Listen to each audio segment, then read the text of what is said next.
Прийшли окупанти до нас в Україну, форма новенька, воєнні машини, та трохи поплавився їх інвентар. Байрактар, Байрактар. Російські танкісти сховались з кущі, щоб лаптем посьорбати довбані щі, та трохи у чах перегрівся навар. Байрактар, Байрактар. Приперли зі сходу до нас барани для восстановлення великої страни. Найкращий пастух баранячих отар. Байрактар, Байрактар. Їх доводи всяке озброєння різне, потужні ракети, машини залізні, у нас на всі доводи є коментар. Байрактар, Байрактар. Вони захопити хотіли нас зразу, а ми зачаїли на орків образу з російських бандитів, робить примар. Байрактар, Байрактар. Російська поліція справи заводить, там пихцю рашистів ніяк не знаходить, хто винен, що в нашому полі глухар. Байрактар, Байрактар. Веде пропаганду кремлівський урод, слова пропаганди ковтає народ, тепер нове слово знає цар. Байрактар. Байрактар. Байрактар. Байрактар. Байрактар.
Yes. The Leaf Spring Army sends its regards.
Hello, everyone. I'm the Enforcer, and I'm accompanied by Enforcer Matt.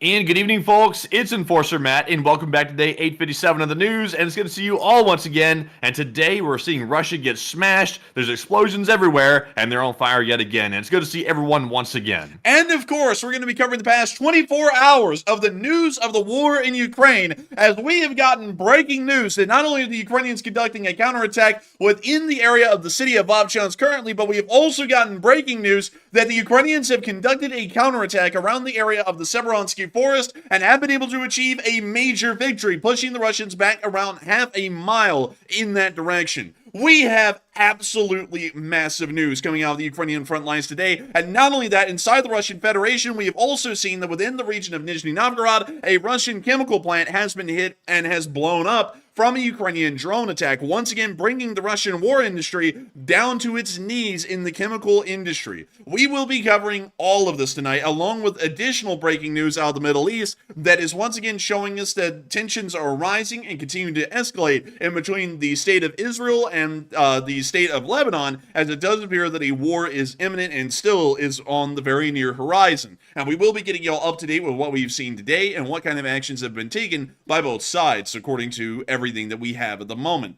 But tonight is an incredible night of news, and it's very rare to see really good nights like these. And we're going to start off with a massive explosion that occurred inside the Russian Federation all the way up in Nizhny Novgorod. Nizhny Novgorod is a very northern area within the Russian Federation. And let me actually see if I can get y'all the outline of the city of Nizhny Novgorod, which is somewhere up here. And sadly, I wasn't able to see it. I saw Veliki Novgorod. I never saw Nizhny Novgorod. So really quickly, let me try and double check where this is on the map. And actually, funnily enough, this is actually way deep inside of the Russian Federation, way over here, right there in Nizhny Novgorod. And we were able to see that a chemical plant was targeted and hit by Ukrainian drones, which led to a catastrophic explosion, destroying a large part of the chemical plant and really causing a lot of problems for the local municipality and also the Russian war industry as a whole. Oh, wow.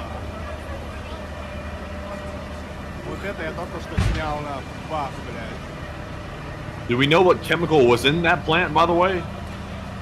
We do not know at the moment.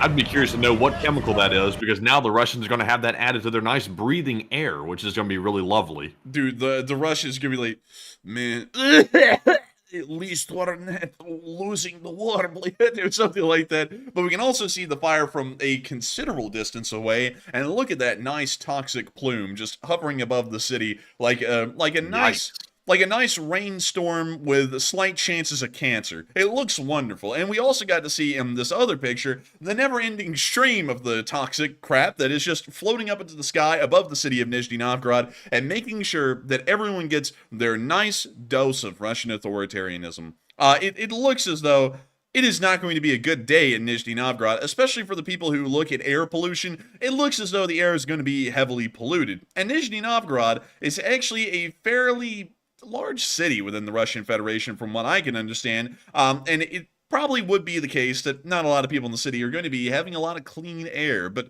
most importantly, what we are understanding is that, considering that this is a chemical plant, we believe that these chemicals were most likely used in some level of war production. Of course, there are multiple different uses for different kinds of chemical compounds, but most of them do end up being used in war materials and war production. And so the loss of this chemical plant may once again be putting the Russians, even on another level, not just the oil level, but on a chemical level, at a severe disadvantage currently in the war, as they will be having a greatly reduced ability to make any of these chemical compounds that were made at that factory.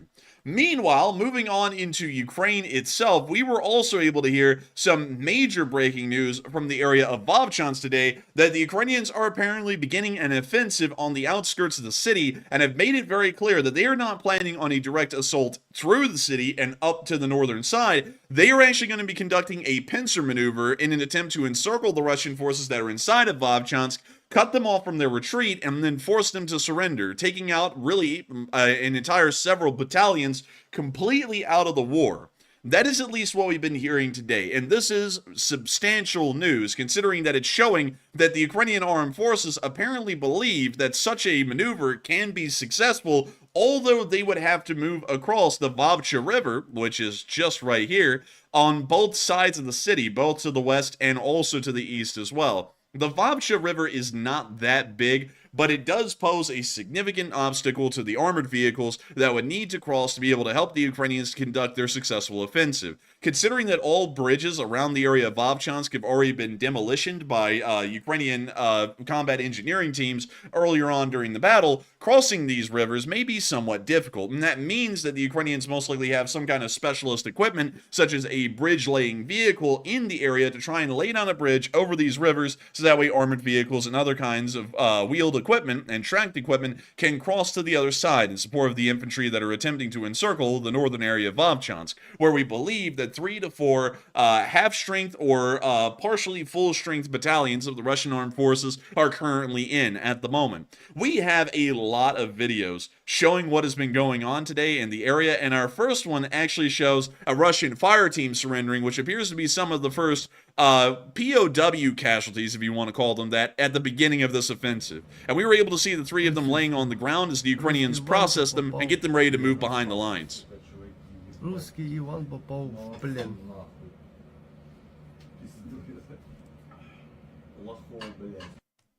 And that's the end of that clip, but I think these guys are going to have a nice time in a Ukrainian prisoner of war camp. Meanwhile, we then got to see what was really wild and incredibly rare Russian POV footage of the battle as it was unfolding today in the city, and it was pretty freaking horrendous. These Russian soldiers were under a heavy amount of fire from the Ukrainian side, and we were able to see this from the Russian perspective on clip. So here's the video, and this is from the area of central Vovchansk, and we believe that it's around a block or two away from the built-up area that is in the central area of the city. When you see the Russians firing as they try and move out of the building, we can hear a heavy firefight going on. And we see the Russians rapidly trying to move out of the open area and into cover. Oh dear, quite dreadful. We hear rounds snapping over their heads the entire time, explosions going on everywhere.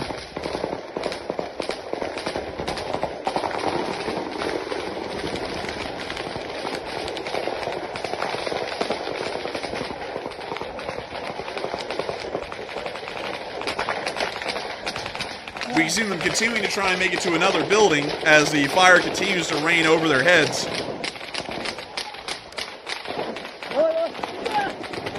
Now, when you see the small fire team has finally made it to some sort of cover.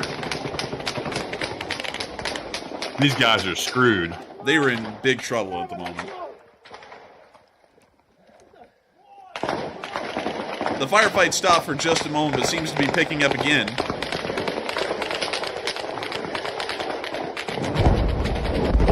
We can hear heavy artillery going up in the background as they try and climb into the building.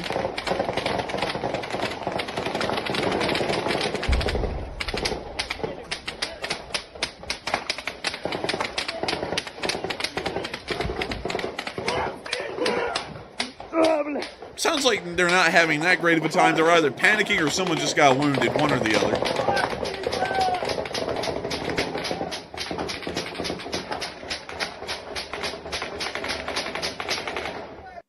And that's the end of that clip, but it was giving y'all just a small little look today at the Russian armed forces as they are trying to deal with the Ukrainian counteroffensive that is now going on inside the city and around the outskirts of the city on the city's flanks. We also got a pretty wild video, and I gotta say that this was wild as well, because it is very rare that we get these kinds of insights and perspectives into specific battles anymore at any point in the war. We actually got a Ukrainian point of view from later on in the day, still inside the city, around the general same area, but what the Ukrainians were doing towards the Russians. Sadly, I believe I'm going to have to mute this one because it had some kind of lo-fi hip-hop music playing over the footage. Yep, I'm going to have to mute it. But this is the Ukrainian perspective of a firefight that happened in Vovchansk as well today. And we can see that he's firing off his machine gun, and it is in fact a machine gun, and he is treating it like a machine gun. We now see them moving through the ruins of the building. We see him lining up an RPG to fire, fires it, of course the backblast throwing smoke all the way through that hallway that they're inside of. We see him firing the RPG again and making sure to continue to lay down as a consistent blanket of fire onto the Russians. And once again firing another RPG.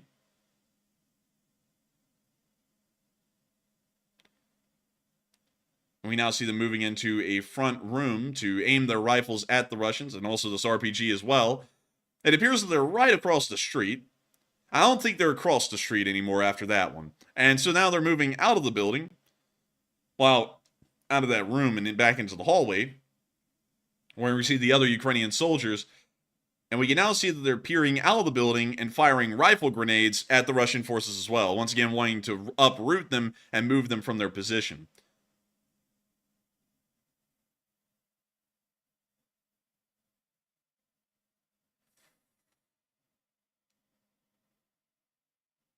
Also, really quickly to recap this, just because I'm seeing a lot of people asking about this, and I saw another story come up. No, the Ukrainians did not capture a train filled with an S400 battery. Neither did they catch a train filled with Su-57s, and also the S500 was not destroyed.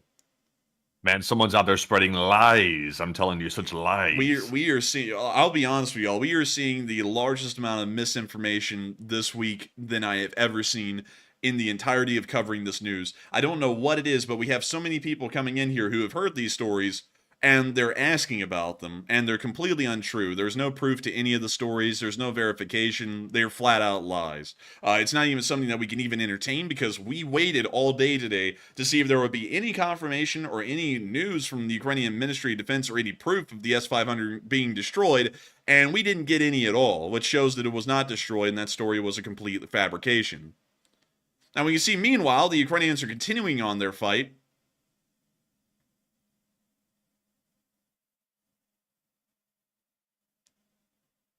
And that's the end of the clip. But really nice to see that they were able to make sure to continue on the firefight against the Russians and make sure to, of course, keep the Russians a little bit, keep their heads down just a little bit.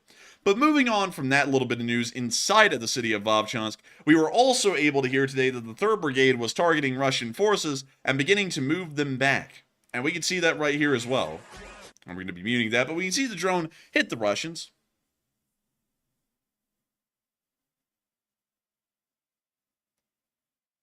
And we can see the drones coming in time and time again.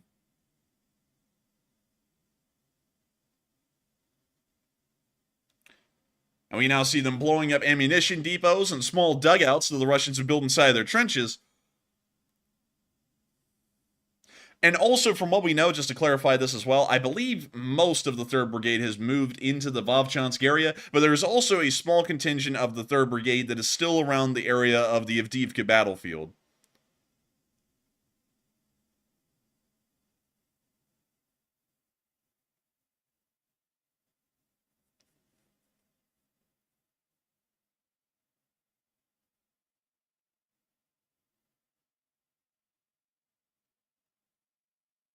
And we can see the drones continuing to target and destroy Russian forces just to the west of Vovchansk. And from what we know, I believe, and I'm going to check the map to make sure I'm correct, I believe that the 3rd Brigade actually made a substantial push in the force just north of Buhrovatka and were able to take ground. I'll have to double check that, though, on Deep State UA here in a second, because I believe they showed that on their map, if I'm remembering correctly. And let me go and double check, so I can just make triple certain that it was something that happened. So the 29th, and it doesn't appear that they are showing any change. I don't know why in the world I thought there was. I think I'm getting that mixed up, and let me just double check. Okay, yeah, I'm getting it mixed up with down here. Sorry. We will get back to that in a second, because it's actually that area that I was thinking about in my mind, and for some reason I'm getting them mixed up right now. But moving on from that and behind the lines and into the area of Rubizhny, we did get to see a 2S1 of the 36 Marines also operating in the area in small form, while also operating in Kherson, firing in support of Ukrainian forces that were involved in the counteroffensive today.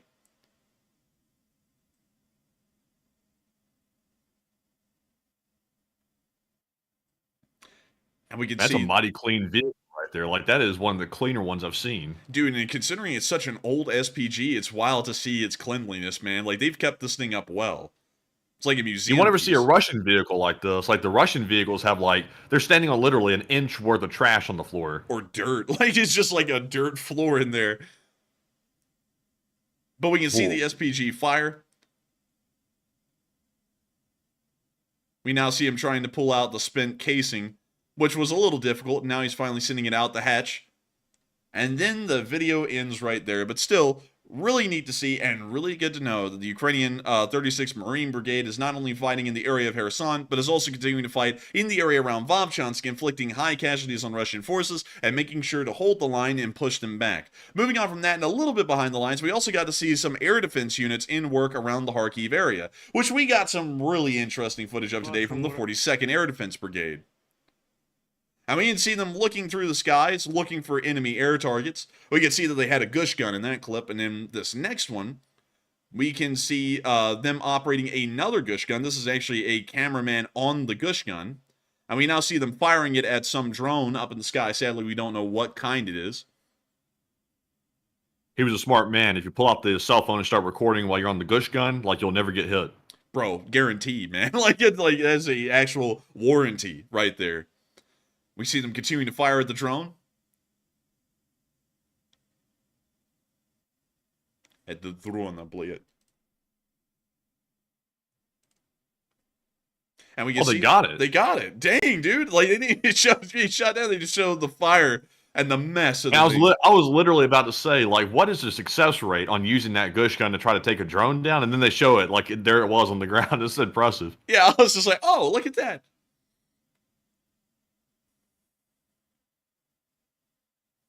And with that, that's the end of that clip, but really nice to see the 42nd Air Defense Brigade once again in action and making sure to protect the Ukrainian forces on the ground from Russian drone attacks. Moving on from that and into the area around Lukansk, we also got to see that an FPV drone today of the Ukrainians destroyed a Russian Lancet in flight. This is actually starting to become fairly common as an air defense strategy, but really cool to see. There's the Russian Lancet. The camera that we're watching from is the Ukrainian FPV, and they're about to get that thing right there, and they blew up the drone right by the Lancet, and they ended up destroying it, which is pretty impressive. I'm not going to lie, and very rare to see something like that unfold. But moving on from that news, we're about to start moving on into the actual Russian Federation itself, because we actually got to see that Ukrainian attacks actually moved deeper into the Belgorod Oblast, trying to preempt the Russians before they could move into the area of northern Kharkiv around Vovchansk and Lukansk. But before I get to that, I do want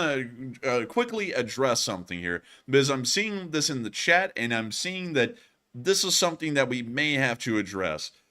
I'm going to be completely honest that over this past week, the amount of misinformation that has been put out by pro-Ukraine YouTube channels has been absolutely absurd. We have been hearing stories about trains getting captured intact like it's a Wild Western bank robbery where you can just capture a train and then drive it into Ukraine with whatever's on it intact. And we've also been hearing a story that the S500 system has been destroyed. I would like to make it exceedingly clear, because many of y'all take this channel as the maxim for covering news and being able to accurately confirm and verify information. So for the first time ever in this channel, I'm going to tell y'all, trust me, bro, on something that y'all should not believe.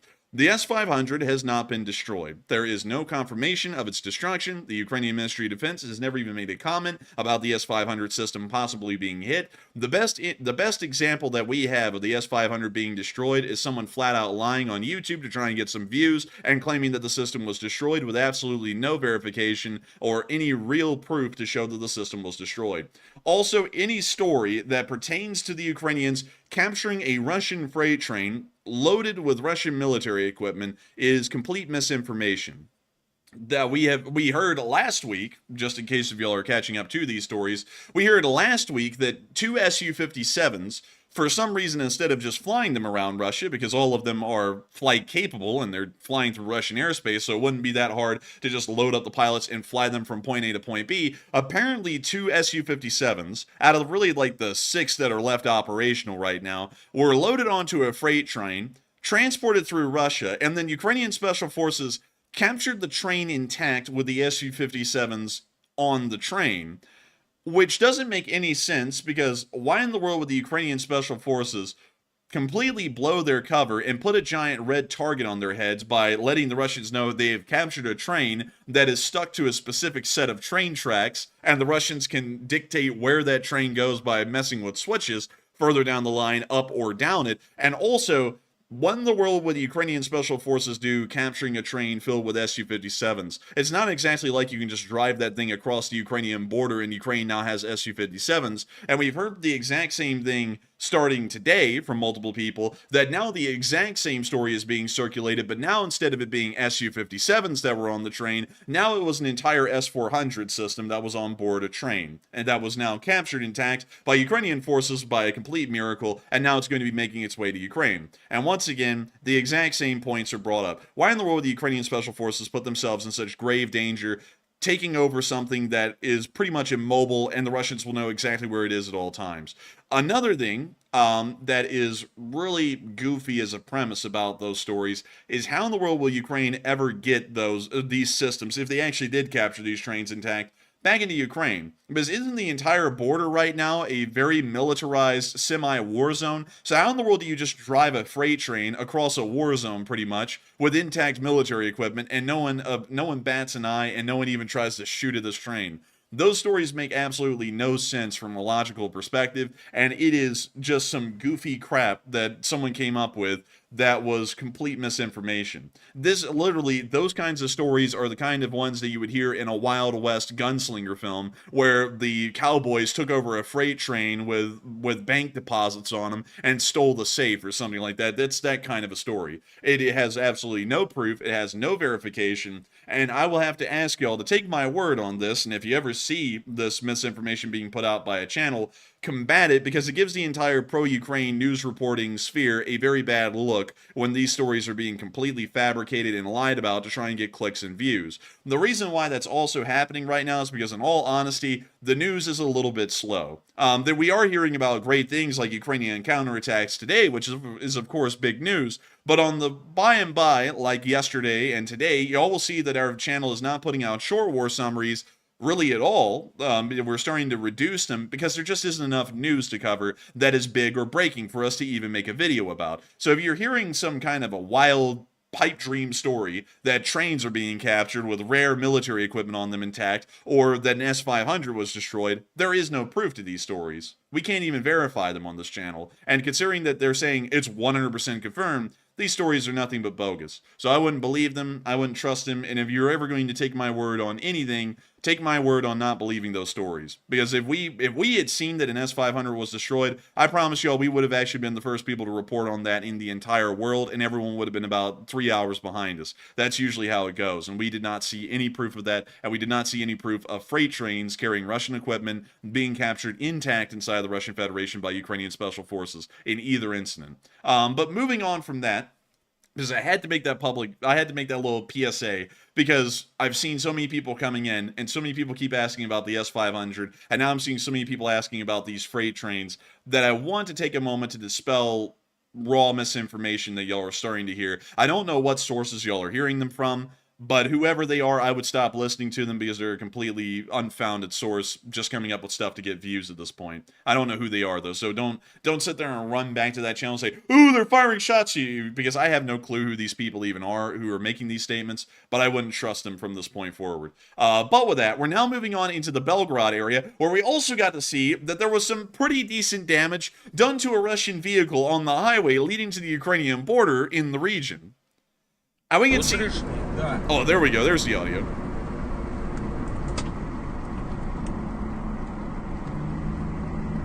And we see them driving up to the vehicle, and it looks like it spilled a lot of debris on the road after it got hit. Там кто-то был, да, по-моему. And that's the end of the clip, but it looks like a Russian transport didn't have a fun day. I don't really think the Russians ever have a fun day, but that one was particularly an unfun day. Moving on from that into the area of Maslovo-Preston, we also got to see that the Ronin unit of the 65th Mechanized Brigade was targeting and destroying Russian equipment behind the lines, while also playing some nice heavy metal music. And we can see the Ronin intro, of course, a really cool one. And we can now see the drones going on their way, their merry way, to destroy Russian vehicles. It looks like their first target is a BM-21 Grad, which is trying to move around on the roads right below the drone. We can see the drone trying to line itself up for a nice, perfect hit right on top of this Grad. And there it goes. And it's trying to make a break for it. And it's not going to make it. Oh, it's not going to make it, Chief. Oh, God. But anyways, dude, the Russians don't even... Also, Matthew, did you notice that the Russians didn't even stow the launcher before they started moving? Like, it's still aimed. Like, they were panicking, man. They had to get out there quick. I honestly don't even think they knew the drone was here. I think they were literally just moving from position to position, and they didn't even pack the thing up. That's pretty lazy of them, really, when you think about it. Because also, Matthew, notice their driving isn't really that urgent. Like, watch this. Look, when they come up to this curb, well, right about here, notice how fast they're going?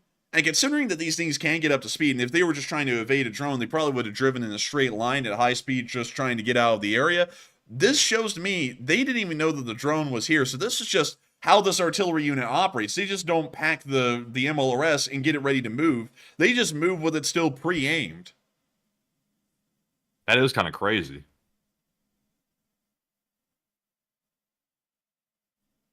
Also, really quickly, I just saw Matthew address someone in the chat who said, but Newsweek said it. Newsweek is not a source. No, man, who cares about Newsweek, man? I'm like, even if you want to, like, use that as a lead, like, for example, you saw Newsweek report that, you would need to find at least 3 other sources to really back that up properly, and really, you need to hear that from the Ukrainian government, really. That's, like, the end-all, like, from the horse's mouth. You need to hear it from them. Damn! But Newsweek alone will not cut it at all, like, in my opinion.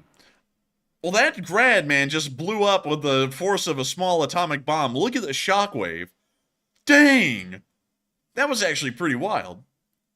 And getting back to what Matthew was saying right there, Newsweek is not a source.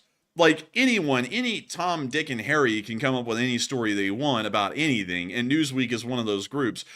If you want to actually confirm something, there has to be video and picture evidence to confirm the loss of the system, which we have always gotten. Whether it be from the ground, from satellite, or from some other source, there is always video and picture evidence that we use when we confirm the destruction of a specific system. Like this right here. This is a Russian freight train transporting military equipment that this drone is about to hit. This is in the Belgrade area. We can confirm this locomotive was hit and disabled. The train wasn't destroyed, but the locomotive on the train was. And the fact that we have that on film, we are able to definitively say that a freight train was knocked out today. That's what we can say. If we did not have video and picture evidence for this, this is nothing more than hearsay if someone said something about this, because we have no way to independently verify the factuality of that statement. That's how we work on running news on this channel. If you want a tabloid, you can go read Newsweek. But if you want real news, you come to the Enforcer. That's always how it's been.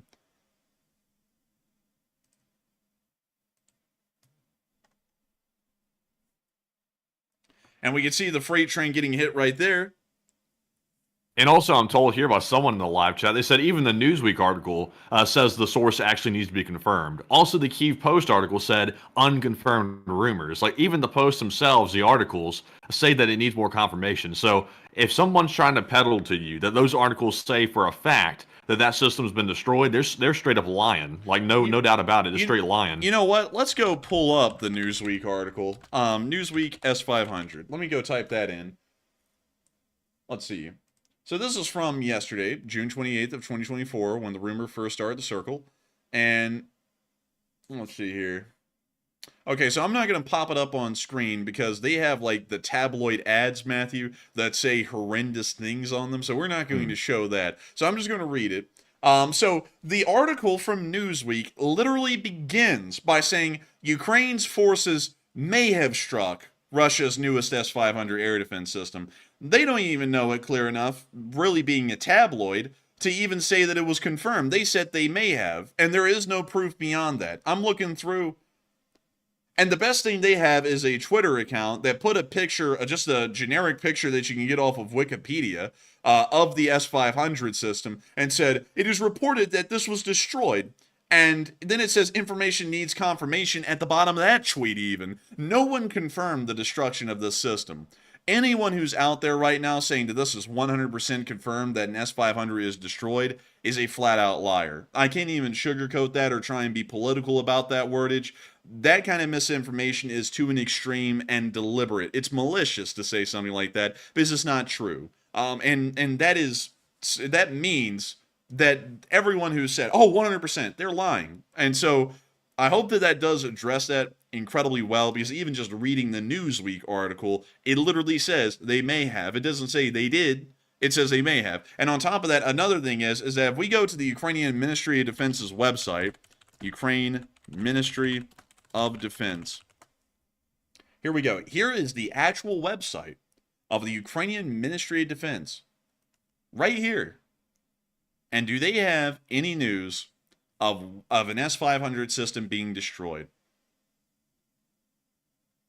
No, they don't. The last thing they put out, and this was yesterday, by the way, the last thing that they put out was Oleksandr Abalanusta discussed the needs of the Ukrainian army with the Polish delegation. And that's the only thing that the Ministry of Defense pointed out that was of note the other day. They did not point out anything at all about an S500 system being destroyed. And if anyone would be able to confirm that, it would be the Ukrainian Ministry of Defense, and they would most likely put out the Maxar satellite footage within hours or within the next day to confirm the proof of the system being destroyed. That is common practice for the Ukrainian Ministry of Defense. And so it is 100% a fabrication. And then Spiraling said, how is it possible to confirm anything with video and picture evidence? If you watch something blow up on a video and it says an A-50 mainstay command aircraft was blown up, and you go, yeah, sure. And then they come out with a video showing the A-50 turning into the Death Star at 30,000 feet up, then you go, okay, yeah, that A-50 was destroyed. Or better yet,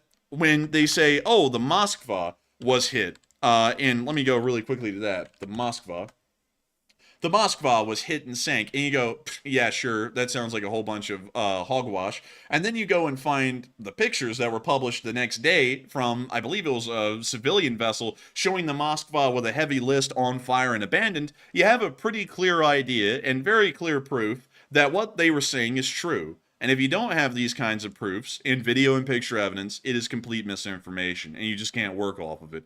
And so with that, I hope that does address that incredibly well. And we also have a bit of a question for all of y'all. Ukraine says that they can destroy Russia's most dangerous jet aircraft, the Su-34 fighter bombers, at their airfields, which are about 100 miles inside of the Russian Federation. But the United States has not given them permission to use ATACMS missiles or any other kind of longer range system that has been provided by the United States to try and hit those airfields and knock out those aircraft. And a lot of people are wondering what should be done. And a lot of people are saying that the United States needs to change the strategy, or more so, change the name of the game for Ukraine and allow them to be able to use long-range weapons to strike into Russian Federation territory deep enough to be able to hit at that airfield and knock out those Su-34s while they're still on the runway. Others are saying that the U.S. is being wisely cautious and that they shouldn't be too gung-ho to allow Ukraine to do everything. They ought to have a little bit of restraint. Some people are saying that they're a little bit unsure, and others are saying that they trust what America is doing 100%, and there is nothing better that could be done. And a lot of people have had many different opinions on the statement made by Ukraine today, and it's a very big one. It's been one that really has been going on in the background for months now, is what should the United States allow Ukraine to hit inside of Russia with American weapons, and what may be crossing the line? And it seems like a lot of y'all are believing that the line has not been crossed yet and that we should go even further. But Matthew, what are people really thinking about that? And what are you thinking about? Do you think that the name of the game should be changed for Ukraine with American weaponry, or do you think it should stay status quo?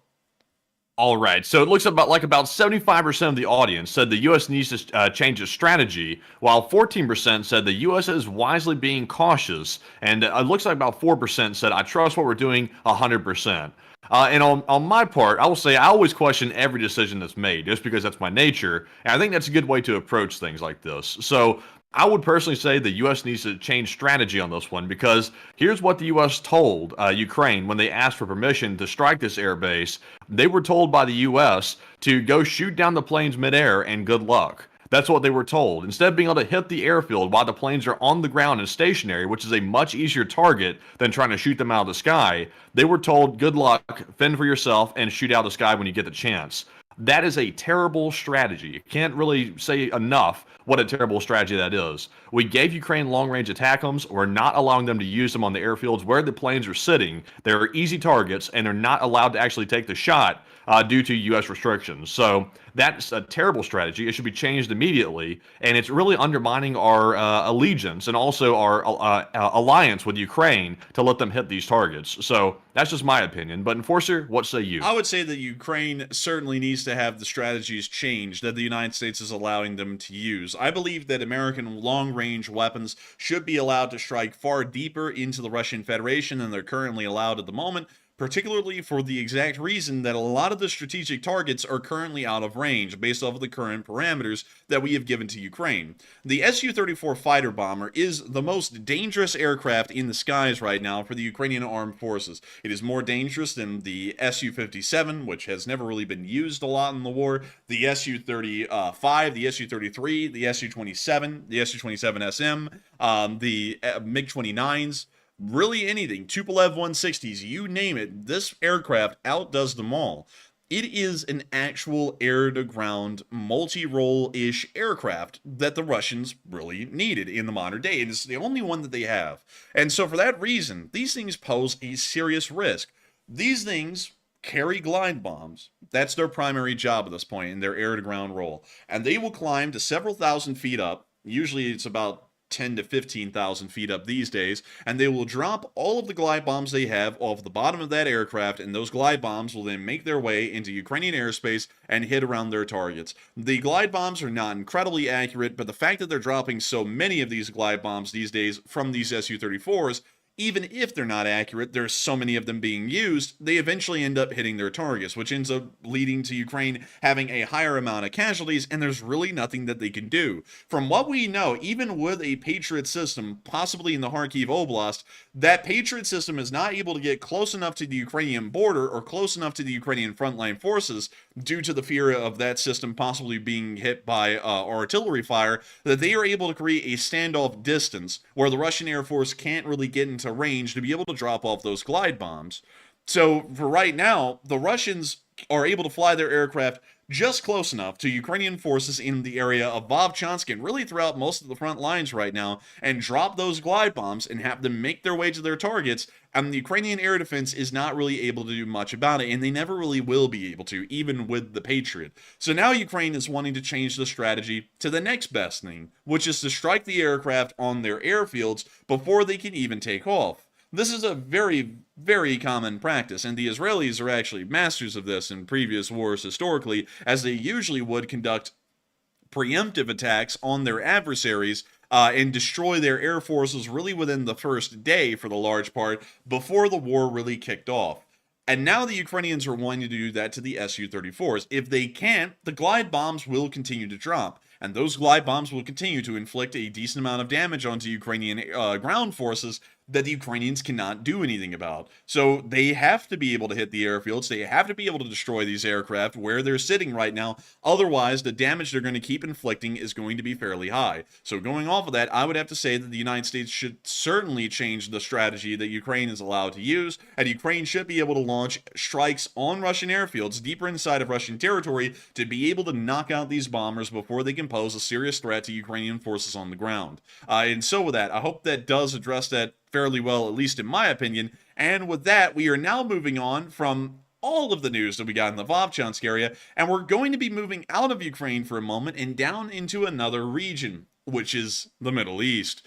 Many people are very familiar with the Middle East, as we've covered this a little bit on this channel whenever it's become a bit of a bigger deal. And things are starting to become more and more tense. The semi-conflict, the cold conflict we're seeing at the moment is starting to escalate, and it does appear that it's quite obvious now that war is breaking out very, very soon. We've been saying this for days now, but everything continues to show us that Israeli forces are building up on the border, and they are preparing to move across into Lebanon and push up to the area of the Litani River. Moving on into the news that we got today from Israel, we were able to see the deployment of more Israeli defense forces to the northern border region. And we can see this right here. We can see some Merkava Mark IVs as we hear that. But we can see the Merkava Mark IV. We can see a charter bus. That is a very telltale sign. We can see several more Merkava Mark IVs right here. Those look pretty nice, actually. Is that a big V I'm seeing on the side of it, though? Like on that one before it? Let's see here. That's a fairly normal Israeli marking, though. That's been around for like decades. Interesting. Is your Belgian Russian? No. No, man. Their V is different than a Russian V. But we can see all of their M113s. Did the video just loop? Okay, now we're seeing the Merkavas being moved into place.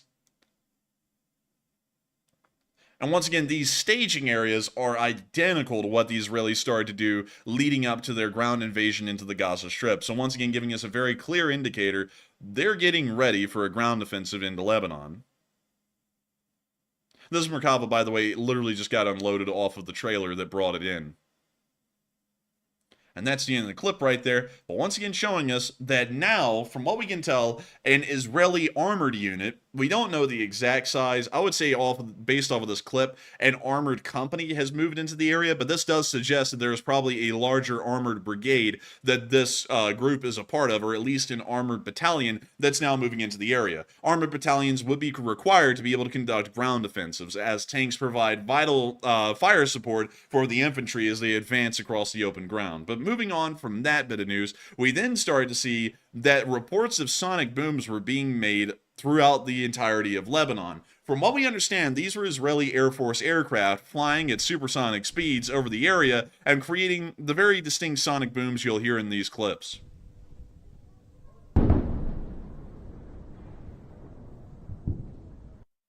And that's the end of that clip right there, but once again, letting you hear a little bit of the sonic booms. And then we were also able to hear that from the nation's capital as well, inside of Beirut, in the center area, the center-western area of Lebanon.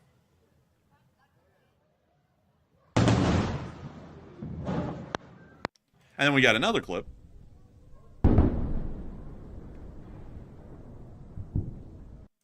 From what we know, this is most likely an Israeli show of force, considering that the aircraft, from what we know, did not conduct an airstrike, and they were flying at supersonic speeds, which is usually not normal. A lot of people always believe that modern fighter aircraft are always flying faster than the speed of sound. Usually they're not allowed to. Usually they're flying at just right below the transonic region, which means that it's somewhere right around passing the speed of sound, a little bit above or a little bit below. They are usually flying subsonic, even when they're conducting airstrikes aside of Lebanon previously. So the fact that they were flying at a supersonic speed probably was a deliberate action so that way sonic booms could be created and then could start to conduct psychological warfare operations against Hezbollah on the ground, as they are now hearing these Israeli aircraft above them. And also, it's most likely to start psychological warfare operations against the Lebanese populace, demoralizing them and hopefully making sure that they would not, if they're sympathetic to Hezbollah, support them in the upcoming conflict. We have also been able to hear additional information that the United States has requested the closure of Iraqi airspace to Iranian aircraft, Iranian cargo aircraft, that are flying into the areas of Syria and Lebanon, and most likely carrying equipment, munitions, and personnel for Hezbollah as well as other Iranian-backed forces within the region. That is a little bit bizarre to me that Iraq has just been allowing Iranian aircraft to fly into Syria and Lebanon. It's pretty clear what they would be flying into Syria and Lebanon for, but now we're trying to ask them to shut down the airspace. And we already know that Saudi Arabia and Kuwait have shut down their airspace to Iran in the past, and they currently are right now, and Turkey would probably not allow Iranian aircraft to pass either. Although I'm not exactly certain about that, and we'll have to see what the official Turkish statements are, because I've been seeing that their official statements have kind of been on the waffle at the moment, and it looks like they may flip to possibly allowing this aircraft to fly through Turkish airspace, which is a whole different diplomatic deal of its own, and we would have to get to that and deal with that at a separate time. But beyond that, it does seem as though the United States is once again trying to help out the Israelis, at least in a diplomatic form, and cut off any possible reinforcements or resupplies that could be conducted by Iran in support of Hezbollah forces and other Iranian-backed forces that are on the ground within Syria and Lebanon. But still, once again, showing that the situation is starting to get a lot more serious. And we did hear that the Iranians threatened today that there would be war like no other if the Israelis invade Lebanon. And Iran has said that they will get involved. That's largely what that means. And a lot of people have been putting in their thoughts, their 2 bits, about what they think about Iran possibly getting involved. And a lot of people are saying Iran will get involved. Others are saying, it's all talk. It doesn't really mean anything. I don't know. Let's go ask President Raisi about it. That's a little bit of a toasty. I think he took a helicopter ride. Well, I think Matthew, he's a little heated on the topic right now. A little bit charred, maybe even ashy. Others are saying that Iran will not get involved, and some people are a little unsure. But nevertheless, everyone has had an opinion on this, and it is a leading question within the region: is what will Iran do if Israel does invade Lebanon? And Matthew, what are people thinking? Are they thinking that Iran would get involved directly in that conflict, or do they think they'd not really get involved? And what are you thinking about it?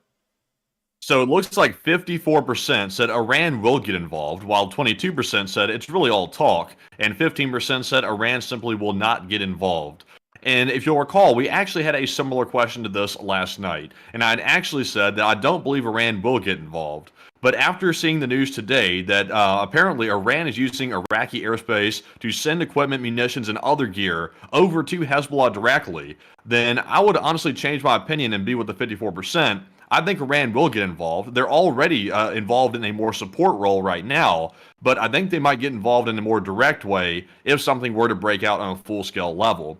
And right now, the West really doesn't have any deterrence. So if there is something that can go wrong, it's going to go wrong because there's nothing stopping them from doing anything at the moment because there's really, I'll stop there, but there's no deterrence. So I'm actually with the 54%. But Enforcer, what say you? I would have to say Iran will probably get involved. It's not going to be a direct way, however, because a lot of people would imagine when the Iranians get involved, like the Iranian army and the Israeli army are fighting over the desert, which is not going to be the case because they're geographically separated from each other, and Iran has no major strategic airlift abilities to be able to just start moving massive amounts of Iranian forces into Syria and Lebanon and then move them on to the front lines where they would be in southern Lebanon. They have no ability to do that, and they have no ability to reinforce those forces, defend those forces from air attack, or really supply them consistently. So we know that the ground war is not going to be happening in between Iran and Israel. One thing we do know, however, is that Iran will most likely start to pick up the drone and missile attacks against Israel, and they probably will also, well, of course, they obviously will heavily support the Hezbollah forces inside of Lebanon and Syria. That is entirely certain, and we don't even have to question whether they would do that. That's a guarantee. But, of course, bringing in direct military forces into Syria and Lebanon, highly unlikely, considering the massive challenges and logistical obstacles they would have to overcome, which would largely be very difficult, if not impossible, for the Iranians to do. So it most likely would be more missile and drone attacks, like we saw in the past with the biggest missile and drone attack to ever occur in human history on a single country at a single time. And so that would be my opinion. Iran will get involved, and it's something that you would think would be avoidable, but it probably will not be. But that's really the best way that I can put that, because it's just not really that good of an ordeal. And I'll try and explain it a little bit. Because right now, the United States of America, which is largely the primary backer of security assurances within the Middle East, is kind of playing this weird middle ground. Now, we do play middle ground in other places, and it makes a little bit of a sense. Like the middle ground that we play in between China and Taiwan. Because we don't officially recognize the nation of Taiwan as a nation on a diplomatic level, but we recognize their jurisdiction over the island, which means that while we officially do not recognize their sovereignty, we recognize their right to exist, which is a very big kind of a middle ground to play. We're doing kind of the same thing in the Middle East, because we'll say, oh, we really don't support the Israelis all the way, but we, of course, recognize their security reasons or their security assurances, which is a really weird roundabout way to do things, because we're not in that kind of a position where we have to do something like that in the Middle East. We could just say, Israel is a legitimate country, which we have security assurances with. Therefore, if Iran attacks Israel, we will join the conflict as a belligerent on the side of Israel against the Islamic Republic of Iran. That would be quite a simple statement to make and something that the United States could quite easily do and probably avoid any Russian intervention in the conflict because they wouldn't want to deal with the United States. And secondly, we would also be able to greatly hinder the Iranians from getting into this conflict in the first place because they would have to ask, is that going to be too big of a fish to tackle right there, dealing with the United States and Israel at the same time? And the answer to that question will always end up being yes. They would not be able to deal with the United States. The United States, using just a few aircraft carriers, most likely one or two of them, could probably achieve air supremacy over the entirety of the Islamic Republic of Iran, and everything has come to a stop right then and there. They cannot support Hezbollah or their forces, and we're also most likely going to start shooting down most Iranian rockets and drones before they even leave Iranian airspace and enter Iraq. So, of course, a very strong United States stance in the area, really military intervention of a sort, would probably avoid a major regional conflict altogether. But for some reason, the United States is playing it very reserved and kind of playing the middle ground in the region, which is something we don't have to do. And it's not really like we're trying to see if the Iranians will possibly come to our side. I mean, the Iranians are clearly anti-American. It's not like we're scared, oh, maybe if we take extreme action against them, it'll push them towards the Russians or something. They're already there. I mean, they're already freaking there. So what kind of diplomatic backlash would there be? There isn't any. They're already in the other camp. There is no possibility of them coming over to ours, and they are in the middle. So what are we sitting around acting like we have to kind of waffle around with this thing? I don't get it. But anyways, I hope that does address that fairly well. Now, if I was president of the United States, just to go down that really quickly, what I would do is I would send 2 aircraft carrier groups into the area around Iran. They don't have to be in the Persian Gulf or the Gulf of Oman. They just have to be within distance of Iran. And I would just have them sit there because that message alone would be a lot. It would say, we have 140 incredibly capable aircraft available on these 2 aircraft carriers. And not only that, the entire fleets that surround these carriers ready to conduct military actions against Iran if they take hostile actions against Israel in their ground invasion of Lebanon. If you go through with this, it will be a massive mistake, and we will most likely obliterate Iran from the skies and make it pretty much impossible for you to achieve any of your aims in this upcoming conflict that you plan on joining. There is everything to lose and nothing to gain for Iran at that point. Iran will be forced with that kind of a decision, and that will force them to make the decision that they will risk nothing and lose nothing because they are not going to get involved. And then Israel can continue on with their ground invasion against Lebanon. Iran will not be in the conflict. Hezbollah will be lightly supported by Iran. It'll be very difficult for them to get equipment to Hezbollah or any forces inside of Syria because they will not be able to conduct any kind of airlift abilities, which are the primary ways that they would support these forces. And therefore, it's going to be a lot easier of a time crushing pro-Iranian, really anti-Western groups within the region. And we are able to get a win-win out of this. And not only that, we are also able to weaken the overall, if you want to call it, the Axis powers standing within the region, because then with Iran's player out of the game in Lebanon, the only thing that's left is Bashar al-Assad's government, which is supported by the Russians. That would be it. Literally it. We would be in a much better and advantageous position if we were to go through with a logic like that. And if I was president, that's what we would do. That would be the kind of strategic standoff that we would have, and we would be making that kind of a gamble. It's a logical one. But at the moment, I'm not really seeing that, and I'm a little bit disappointed in the kind of... the best I could say is a limp-wristed approach that we're taking in the Middle East. Limp-wristed approaches are for East Asia currently, considering that China is a very strong regional power, and we do have to contend with that.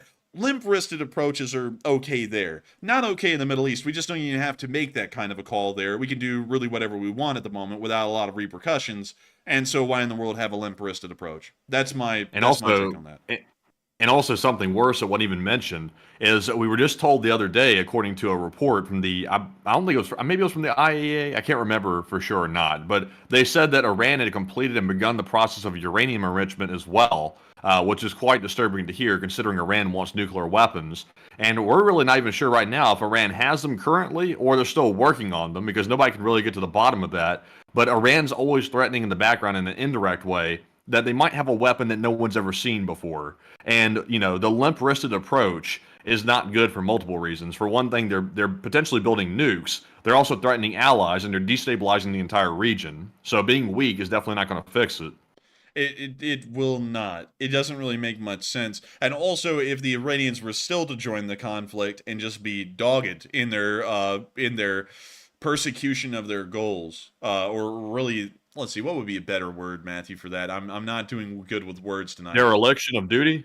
Not really. No, if they wanted to join the conflict and continue to move forward with their objectives, we'll put it that way, that gives the United States perfect diplomatic leverage, or at least a diplomatic Grounds to work off of, to be able to strike the Iranian nuclear research and development sites at Isfahan in central Iran, which would then set back the Iranian nuclear weapons program significantly, which would be a massive advantage not only for us, but really everyone in the region. And it will once again make sure that another incredibly fragile and incredibly unstable and uncertain government does not get possession of the most dangerous and deadly weapons that are currently existing on the face of the planet. So with that, I hope that does address that the best I can. But a lot of people are talking about what they think is going on with something else. And that starts to move us back out of this region, back out of the Middle East, because we're now going to be moving back up and into the area of Russia. Because we've been able to hear something a little interesting today that I didn't put down on the map, but we did hear about. A Chinese heavy military transport aircraft landed in the city of Moscow today, the Russian capital, and a lot of people are wondering what is on that thing. And some people are saying that it's weapons and aid to Russia. Others are saying that it's a shipment of Alibaba junk. And some people are a little bit unsure and undecided about what it really is. But Matthew, what are people really thinking what was on that plane? And what do you think was on that plane? All right, so 71%, the most popular option was weapons and aid to Russia, while 20% said a shipment of Alibaba junk, and 3% said nothing, it's just a routine flight. And to me, it's pretty obvious what's happening here. That is probably most likely weapons and aid to Russia. Otherwise, why would China send a heavy military transport, which is a very large aircraft that is related to their military, obviously? Why would they send that to Moscow unless they're bringing supplies and aid? So this is about as blatant as it gets. We can try to turn a blind eye to it and pretend that we don't see it, but it is what it is, in my opinion. The Alibaba junk one, that's kind of a more of a comedic answer to it. But there probably is some Alibaba junk on the plane, maybe some small junk drones or something like that. You never know. It could be anything on the plane. But I'm with the 70%. But Enforcer, what say you? I would have to say, I actually would have to disagree with a large majority. I don't think it's weapons and aid to Russia, because you can't really fit that much aid onto the one plane that was spotted on the radar today. Let me go to the Chinese Air Force equipment tab, and let me go find the plane, because I'll know it when I see it, but for some reason I forgot the actual designation of the thing. So transport, it's the Xi'an Y-20, and we actually talked about this thing on the channel a little while ago. It's not really that big of a transport. It's actually quite smaller than a C-17 Globemaster. It's probably comparable in its payload capacity to a little bit better than the C-130 Hercules, which really isn't that much in the big picture. So with one single Chinese plane landing in Moscow, and it didn't land where the support would actually probably be needed, because they were dropping off military support. Wouldn't they have landed that aircraft in Volgograd or Voronezh or somewhere else instead of the capital of the country? Because the capital of the country really doesn't have that much significant military value, especially considering that it's the southern military district that is actually conducting the war operations. The support would be better to be dropped off there, because then it could be integrated into the brigades that are currently involved, and also the army groups that are currently involved in the war in Ukraine. So it doesn't really make a lot of sense if it was carrying weapons for it to land in Moscow. Another thing is that this thing cannot carry a lot of equipment. And let me go get you all the... Also, real quick, while you're looking at that, I saw some people making a good point. This is actually a pretty decent point, in my opinion. Some people are saying maybe it's China helping with the North Korean troop transports, maybe. And that is an interesting point. I'm not sure if that's the way they would actually do it, and we obviously don't have any corroboration of that. But maybe China might be a transporter or a middleman to bring the troops there. However, there are ways for those troops to simply go to Russia without having to take a Chinese plane. But it is a possibility, probably a remote possibility, but it is possible nonetheless. It's possible, but I'd say that's really unlikely because the North Koreans, from what we know, are moving in a whole brigade, which is 3,000 to 5,000 guys, and I don't think they're going to be moving them about 60 at a time into Russia. That would take forever on one plane. You know, like if it was a brigade, they would have taken, hell, dozens of these things, and they would be flying them backwards and forwards. But this thing, from what I understand, landed in Moscow today, and no one's seen it take back off and start heading back towards China. So in my opinion, it may be a delegation of military officials or liaisons that are arriving in the Russian Federation. It could have possibly been a diplomatic envoy as well. It could have been anything. I don't really think it was military aid and equipment, though, because the amount that this thing could transport is not that great. It's not like that's going to be war-changing, especially just one plane, because we have to remind ourselves, the scale at which Western logistics moves is massive, even when we're throwing a low amount of support to Ukraine. There is an endless amount of C-17s and C-5 Galaxies and every other kind of transport aircraft we have that are flying from America and across the Atlantic and into Poland pretty much every single day to keep up the stream of supplies that we're giving them. And then one Chinese plane shows up, and that just can't be any military support. If they were doing military support, we would start seeing that this would be a consistent stream of aircraft flying to and from China. But we're not seeing that. So I would say maybe... Here's another thought for you as well. Maybe they could be picking up captured Western equipment, like Bootlegger said in the live chat. It could have been an empty plane that they sent there to get something that the Russians had captured, because maybe Russia's getting desperate and selling stuff to the Chinese, or maybe they simply want to get the secrets out of it, and they know they don't have the expertise to do it, and they're sending it back to China, who could probably rip it apart and maybe reverse engineer it. Now, that would probably be the most likely option, in my opinion, because like munitions, it's not going to be that much. I saw someone, Darren Quinn said, let's see, can still get munitions on a big jet. Agrees, obviously, have to disagree with the enforcer. China could still pack a lot of shells. But it's not a lot. I mean, you know, like the Russians are consuming about 10,000 shells a day. This plane might be able, at best, to carry about 1,000. So they've helped out the Russians for 3 hours. Like, that would not really make a lot of sense to make this plane trip just to help out the Russians to have enough artillery fire for about 3 more hours. That doesn't really work out logically. Like, you know, like, what would the point of that be? Like, yes, let's clear, like, the Chinese government will go, yes, we are these grand master planners that think over these long-term pictures, and everything's got to make sense in this big picture, so we're just going to burn the whole big picture just right here today, so that way we can give some artillery shells to the Russians, so that way they can keep shooting for 3 more hours. And it will do nothing for them, it will do nothing for us, but it screws us over diplomatically for the long run. That wouldn't really make a lot of sense. From a diplomatic logic-making perspective. So I would say maybe they're picking up Western equipment. Maybe they're picking up an Abrams, and they're taking it back to China to take a look at the electronic components that are inside of it. Possibly. That would be something I would believe. But military equipment and weapons, I'm having a really hard time believing that they would just send one plane for that, and that would be enough. Because the Russian military, although it sucks, it requires an exorbitantly massive amount of equipment, and that would not be carried on a single jet. If they only needed a single jet from China to support the entire Russian army, I think they probably would have won the war, because they would have been the most resource-efficient military on the face of the earth. And so with that, I hope that does address that the best I can, at least in my opinion. And with that, we are on into some questions, because we've actually had some really interesting questions tonight, and I want to make sure that we get to answer a couple of them. So with that, what do we got, Matthew? All right, so let's go ahead and jump right into our first question of the night, and this one goes to Hokey Redneck, who's a longtime channel legend and supporter of the channel, and we greatly appreciate that $100 support from Hokey. And he said, sorry for not being here, life. I feel that. He said a question from the chat. I mean, I was about to say that too, man. I said, and then you said, I feel that. I was like, hey, he got me to it. But still, I got to say, thank you so much for the massive support of Hokey Redneck, and it's perfectly fine to not be here, especially over to life. Life is so freaking difficult. It's so complex. There's always so much going on every freaking day, and no one can avoid it. Sometimes it just feels never ending. And sometimes you just got to deal with it. And I completely understand that, Hokey Redneck. I hope that whatever's been going on in your life, things are improving, or you've been able to fix things, hopefully.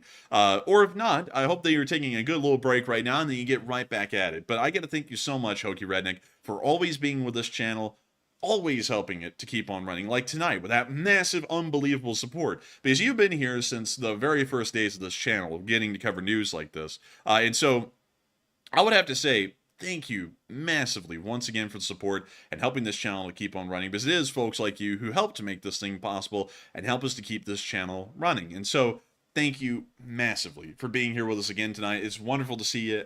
Thank you so much for coming back, and I hope that you're here to stay. And if you're not, get back out there and get back to working on whatever's going on in your life. But I wish you the best of luck, and I hope that it goes incredibly well if you have to. But with that, I hope that does address that incredibly well, and thank you so much once again for the support. And I actually see, Matthew, someone is saying I'm wrong. I don't know if you're seeing this, Matthew, but they're actually giving a pretty decent amount of explanations as to why they think I'm wrong. So it's actually worth going into and talking about a little bit. Dante, who's been a longtime channel viewer, said that China is not a long-term country as far as in long-term thinking, which is something I said a little while ago about how they work in the world.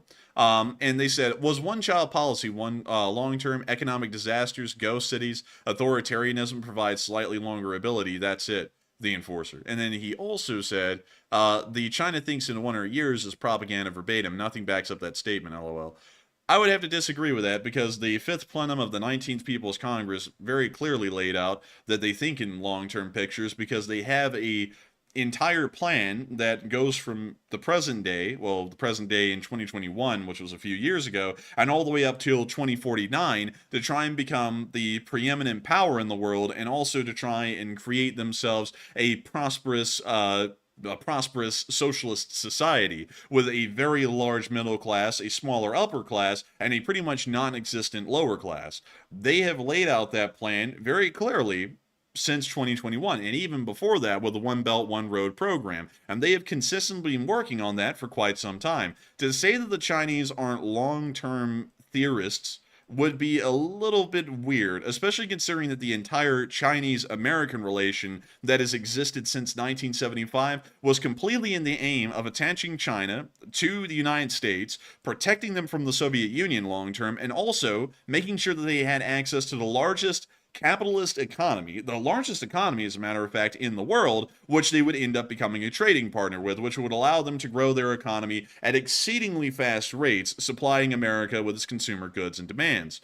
And that is something that the Chinese have been doing for an incredibly long time. So to say that the Chinese aren't long-term thinkers because they have an incident here and there and the plan doesn't go perfectly would be a little bit amiss, because no plan will ever work perfectly, but the Chinese do have long-term thinking and long-term plans, and because they're an authoritarian country, and Xi Jinping will be in charge for life, so we would assume for at least the next 10 to 15 years, he actually will be around long enough to make sure that he can just keep this one-track, one-minded goal going until its completion. So there's really no reason to believe that the Chinese Communist Party is a short-term thinker, especially when you deal with the Taiwan situation, which has been ongoing since 1949, and they continue to play an endless game of chess with the United States about the fate of Taiwan. And they are not any close right now to invading Taiwan that they were in the past at the moment, because right now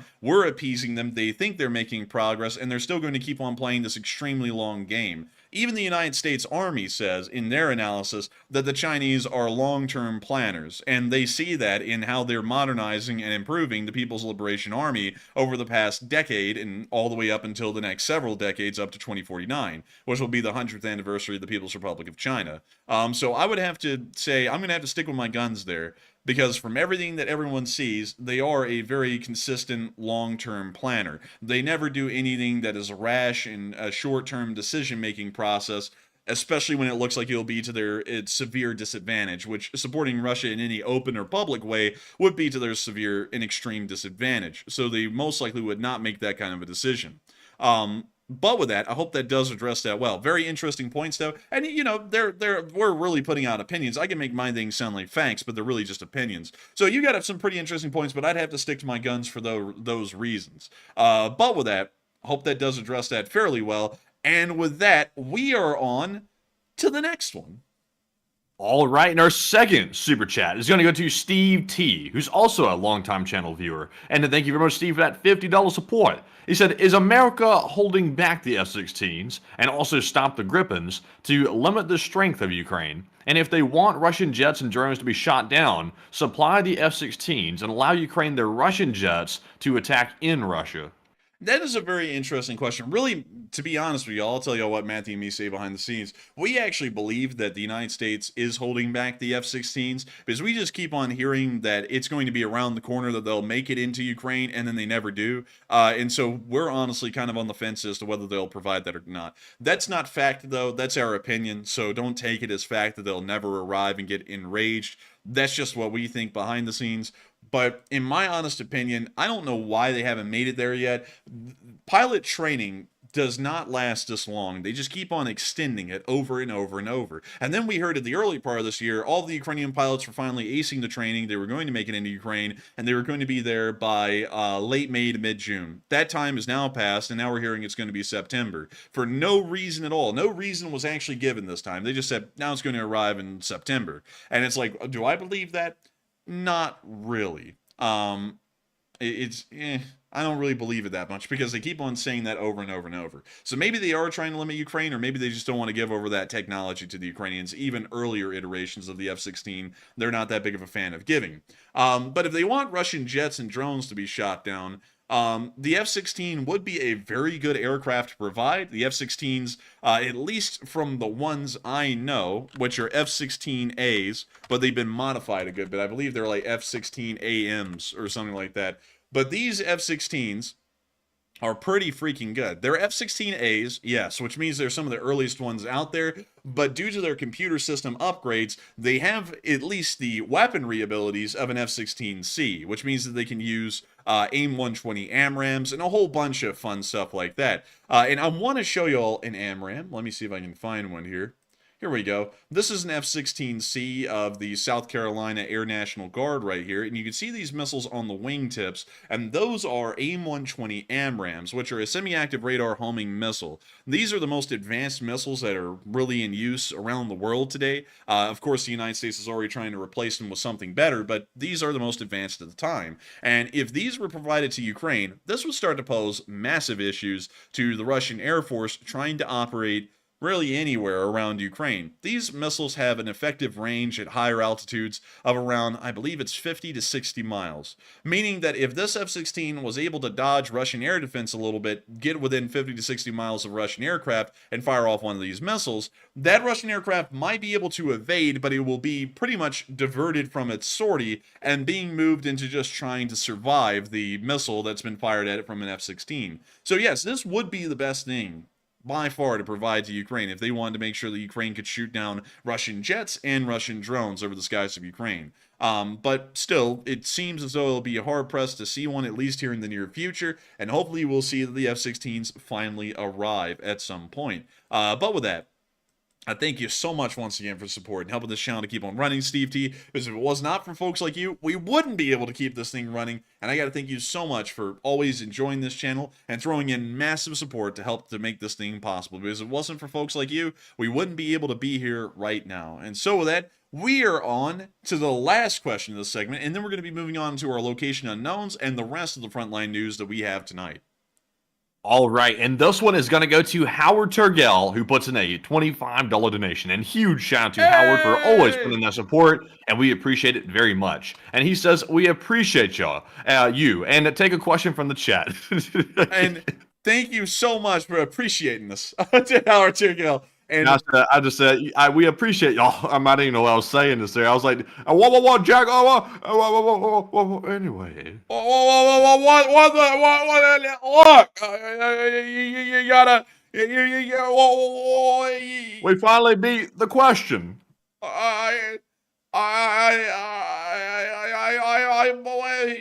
Anyways, moving on from that, I gotta say, thank you so much, Howard Turgell, for appreciating this channel. We work incredibly hard behind the scenes each and every single day.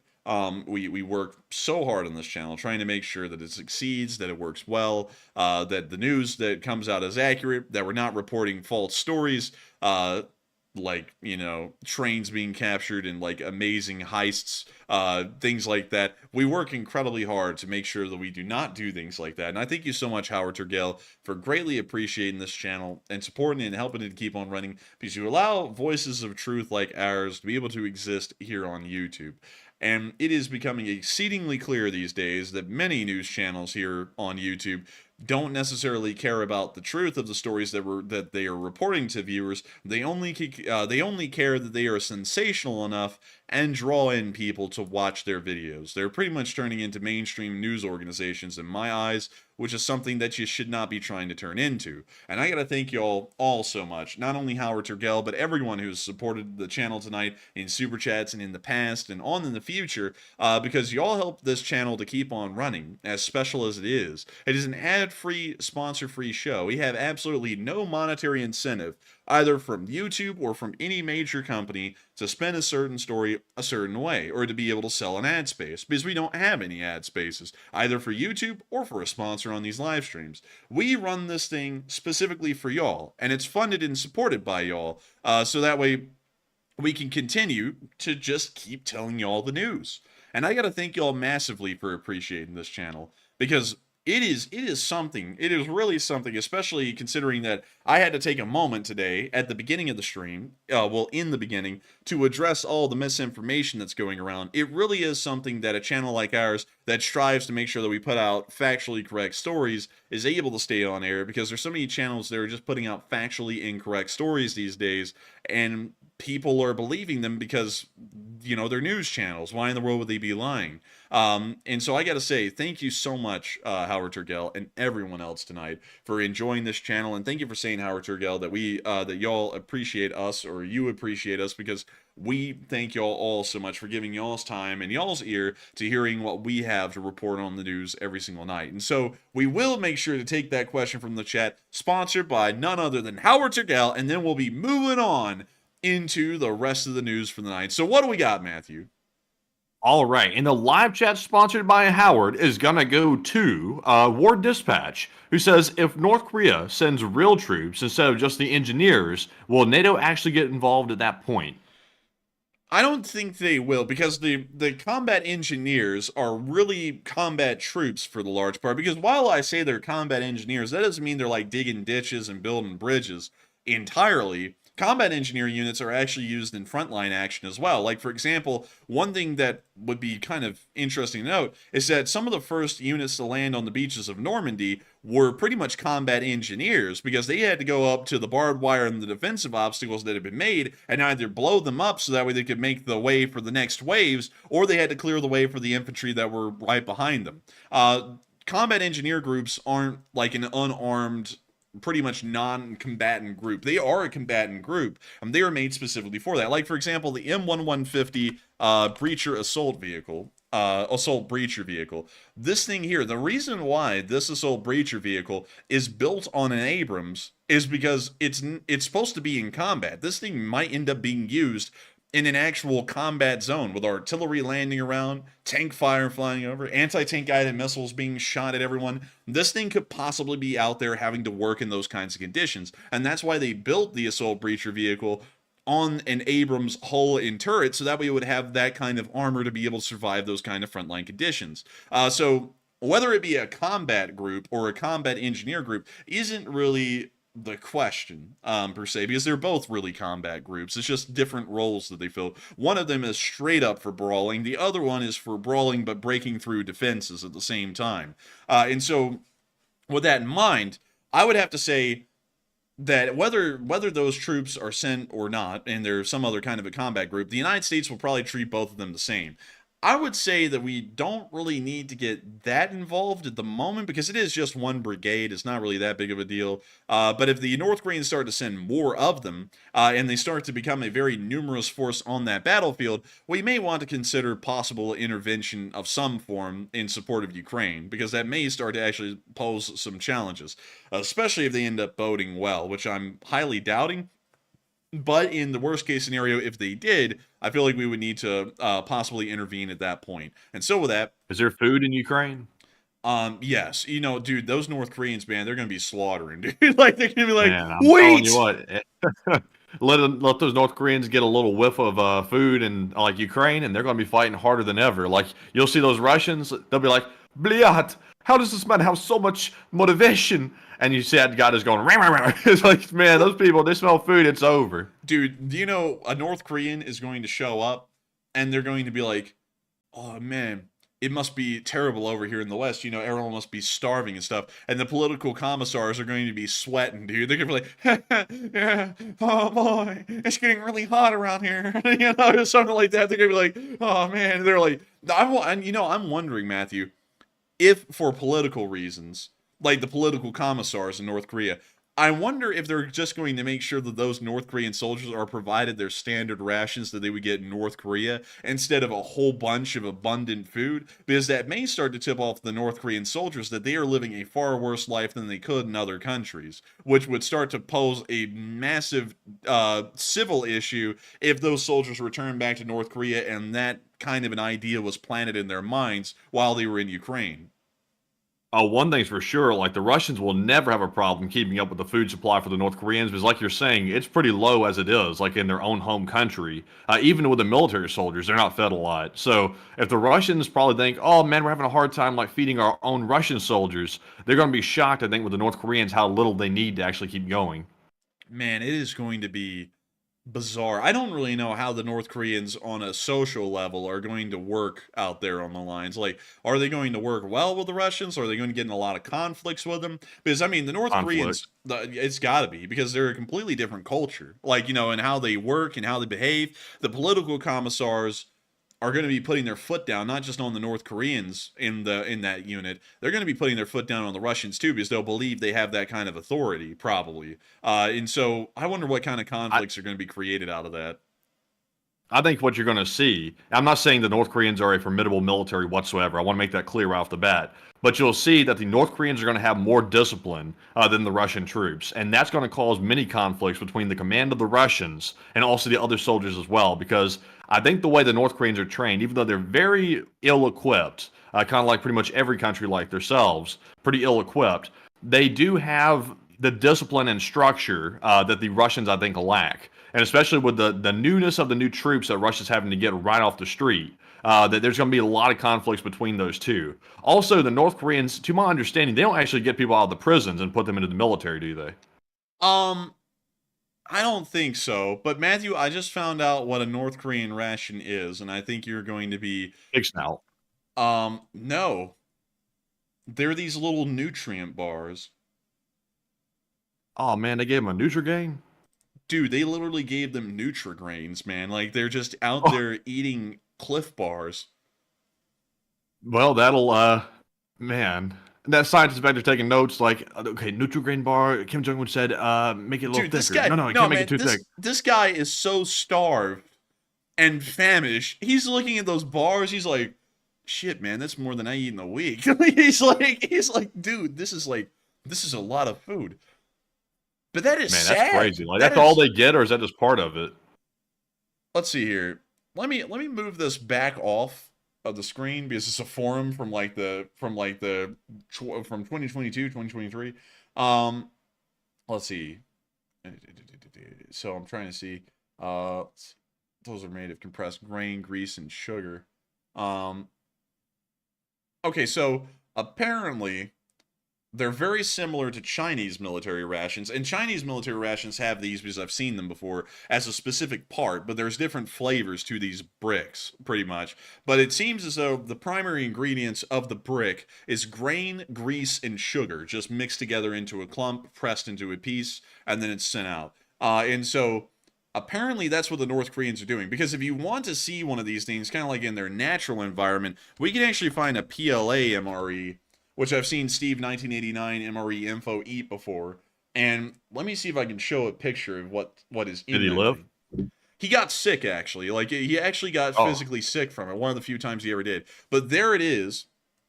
This is a 2019 PLA Navy MRE, 24-hour MRE. And you can see that they have the same kind of little Nutrigrain bricks made of the grease, wheat, and sugar that is meant to keep them going. And I remember that the guy said that they were kind of squishy, like they had like the consistency of flesh, really, and they also all tasted and reeked of lemon. Well, not lemon, onion, because they had been packed next to something that was onion flavored in the pack, and it seeped through the plastic because the plastic membranes were so thin, and it ended up pretty much contaminating everything in the MRE where it had a heavy taste of onion.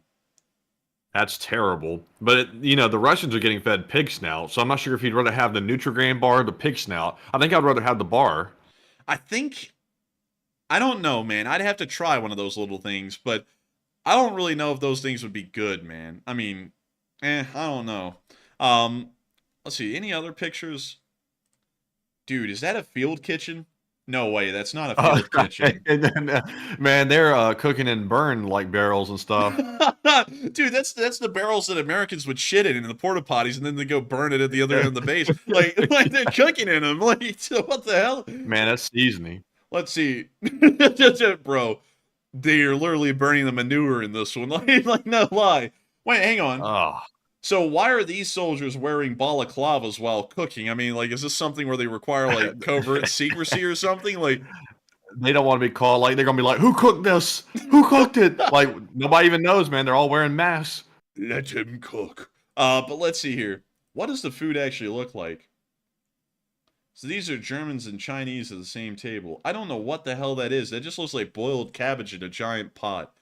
But Matthew and me actually had these things called bal today, which are these Chinese dumplings filled with pork, and they are incredibly good. Like, I really like them, me personally. But the Chinese rations and the Chinese field kitchens, I don't really think they're cooking up that soul food, you know what I mean? But anyways, moving on from the whole North Korean ration talk, I hope we were able to address that fairly well. And still, thank you so much once again, Howard Turgell, for the support and helping this channel to keep on running, because it is folks like you who helped make this thing possible, so that way we can talk about Chinese and North Korean rations and what they look like and what kind of food they're getting. But with that, we are now moving on from that little bit of news and on into our location unknowns, because we were actually able to see a baby kitten on a T-64.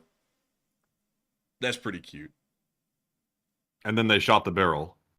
No, this is Ukrainian. So, it's oh, they saved them. They saved the cat. But moving on from that, we got to see that the SBU also destroyed a whole bunch of Russian air defense. We put this in the location unknowns, because we really don't know where these air defense systems were. I think they were spread out across the entire country, and then there was a montage of them put together. But check this out.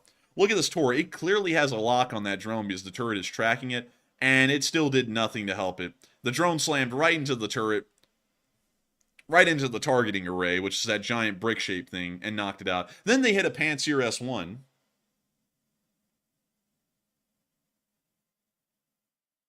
And now we can see them hitting another Tor.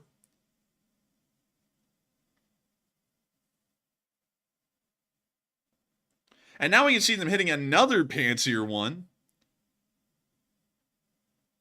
And it looks like it's exploding right there. And we can see them hitting another friggin' Tor. They've knocked out 3 of these things now. And another Panzer, so they've knocked out 3 Tors and 3 Panzers. And another Tor. What's air defense doing, though? Dude, not a damn thing, apparently, because they just keep blowing them up. And then they finally found something different, a Buke. They're about to blow that one up, too. All of our Panzers keep blowing up. All of our Bukes keep blowing up. But anyways, that's the end of the clip. And it looks like the SBU was doing some pretty impressive work against the air defense. We also got to see that the Russians blew up a mine. Y'all can already tell by the beginning of this video, this ain't going to go well, but it is funny. Oh, excuse me. I didn't know we were gangsters. But when you see him firing at the mine, let me see. When does it blow up? Oh, right here. Let me unmute it just for this specific segment. Давай, стреляй по ним. It blew up like right in his face. Nothing like a trap beat and dodging death. Yeah, nothing like trap beats and trapping yourself in some car wreckage while an anti-tank mine blows up right in front of you. But moving on from that clip and on into our next one, we also got to see that the Russians are getting brand new motorcycles with the coffins built on. Check it out. Oh, that's convenience. Dude, is it like you drive the motorcycle, and when you get shot, you just roll over and into the coffin. It's a one and done deal. They're building Halloween props. С покраски. Вот это медицинский. Специально для ребят сделали. Увеличили ему короб. This one's medical. That's just in case if you have a chance of surviving, you can roll over into this bin and let the other Russians know that you're still alive, so that way they can come up and put you out of your misery in like 5 seconds. Нарастили раму, поставили эвакуационные носилки, вынесли запаску, чтобы все было компактно. Это сделали специально под требования медиков. Здесь у нас места This looks like something для that кофров. Они покрашены. maybe a World War II German might have ridden into battle. Geschlägt mal Lackman in die Deutschen Welt. Yeah. Dude, you know what it really looks like? They look like BMW R72s. Let me go pull those up really quickly. I think a little too skinny for that. The engines are too small. Nuh-uh. Nuh-uh. What the hell are you talking about? Nuh-uh. Here's a BMW R75 right here. It's close, but this one looks a little thick. Man, that thing do be thick. But I'm telling you, man, it looks a lot like it. Like, in my opinion, I think it does. Also, these things don't look that bad. But you know the one thing I like those Harley Davidson WLA. There we go. I personally think these things look kind of cool.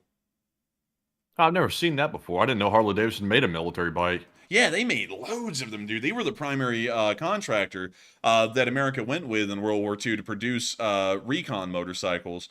Indian actually got some contracts too, but they didn't get that many. And Indian kind of went defunct, I think, in the 50s. But still, the Harley Davidson WLAs are pretty freaking neat. Like, here's another one right here. I've always been fascinated with these, but they didn't really have a lot of power behind them. Let me see if we can get the stats. It's 576 pounds. It has a fuel capacity of 3.4 gallons nearly. Its fuel consumption is 35 miles to the gallon, so it's, you know, got about like 100 miles range, just a little bit over that. And let's see That's here. actually not that good for like gas mileage on a bike, believe it or not. 25 horsepower. That's not horrible. When was it made again? What year? 1940 to 1952. That's not bad at all for that time period. That's actually pretty decent. What was its top speed, though? I want to know that. Where in the world is the top speed around here? Wait a minute, the WLAs in Soviet service, are these Harley Davidson WLAs? Hold up. Let's take a look at them again. Because I'm now thinking, like, what if these are... Nah, these aren't Harley Davidson WLAs. Скоро на отгрузку. I don't know, dude. That one actually looks a lot like a WLA right there. I'm not going to... It actually looks like it. I think it could be. And it looks pretty close. That is pretty freaking close. I mean, like, if I was to be mistaken, it looks a lot like a Harley Davidson WLA, actually. I think you might be right. So these things are World War II vintage, or close to it, if they're close to being a WLA. They're breaking out that Goodyear stuff. Man, they're pulling out that greatest generation crap. They're trying to get some of that World War II mantra up there on the front lines. But moving on back towards the end of the clip. Места для кофров, они покрашены, чуть позже поставим. Как раз для лекарств. Самое удобное место для хранения. Это колеса пришли у нас шинки, тоже по покраске. Well, that's the end of the clip. But that just shows you a little bit of what the Russians are doing out there. It's not that great. Then, meanwhile, we got to see that a pigeon ended up hitting the windshield of a Ukrainian armored car. Observe. Oh, hang on.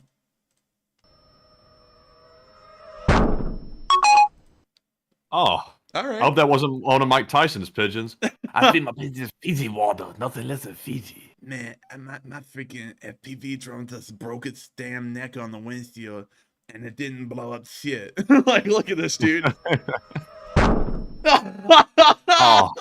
Dude, look at the mortar round just go flying through the air. Like, watch. That was the mortar round that goes spinning off right there, and it didn't blow up.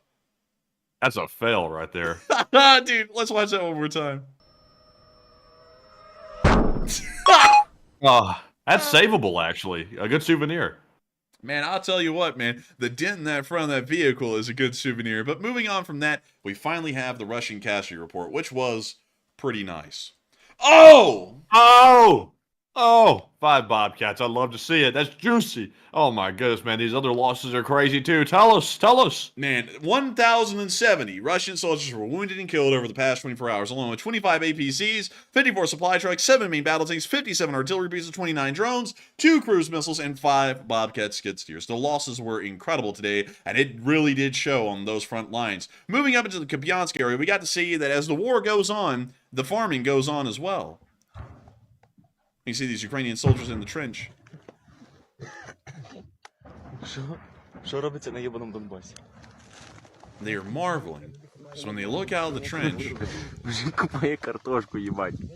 there's a Ukrainian farmer right there, and he's going to work. А вам не страшно?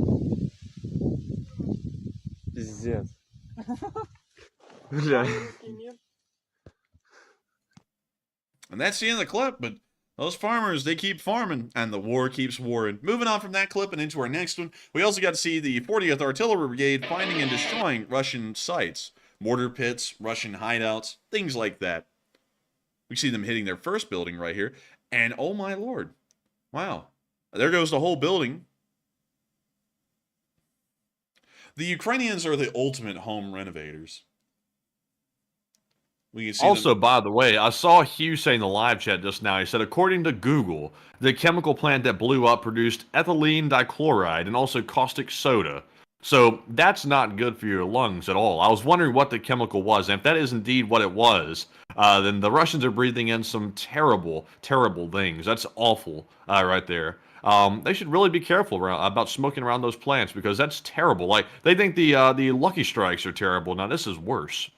Man, I'm telling you what, man. For some of those Russian alcoholics, though, man, that might actually be their first breath of fresh air that ain't a breath of vodka. You know what I mean? Like, you know. Man, they're breathing liquid. They're breathing vodka.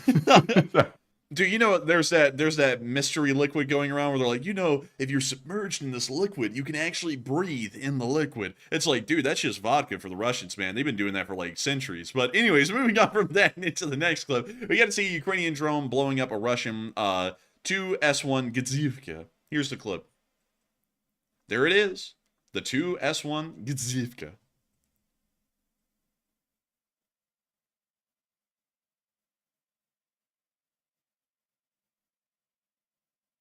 And here comes the drone right into the back of the SPG, blowing its back out. Very nice. Boom.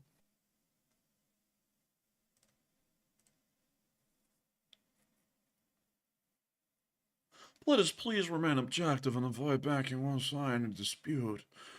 Oh. He's new here. We back Ukraine, obviously. We're not. Why would we say? Well, I mean, Ukraine's obviously right here. They got invaded by Russia, by a very aggressive country that invaded their sovereign country. But at the same time, Russia has a good point, though. They have some good points. It's like, no, dude. It's like they invaded a foreign country. It's not theirs. It's that simple. We're pro-Ukraine. We live in America. Therefore, we want to make sure that American interests are secured. So instead, let's look at things holistically, guys. It's like, come on, get real. But Come on, guys. Let's be fair. Let's be fair. Let's give Russia their credit. They get none. Let's be fair, guys. I mean, the Uyghurs, they had it coming to them or something like that. It's like, what the hell do you say? It's like, it's wrong. It's wrong. It's like, you can't make these stupid arguments and act like both sides have a point. Like, in the world, it's like, I'm not Chinese, therefore I'm not wanting to pursue Chinese interests. I'm an American, and therefore I live in the Western sphere and I pursue Western interests. It's a pro-Western channel for that reason. You don't like it, you don't have to. But moving on from that and into our next clip, we also got to see the Ukraine counterattack today in the Turney area. Oh. I don't know what that was.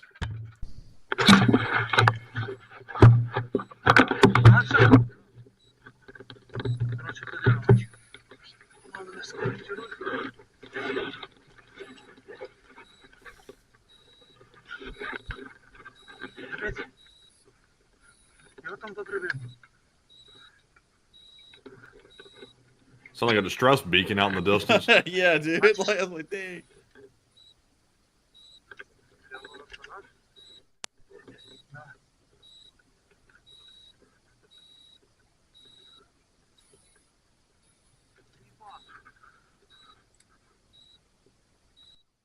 Бачиш? А? Де? На 12? Да, Meanwhile, the shopping cart wheel continues to squeak. Oh? Крий від 12 до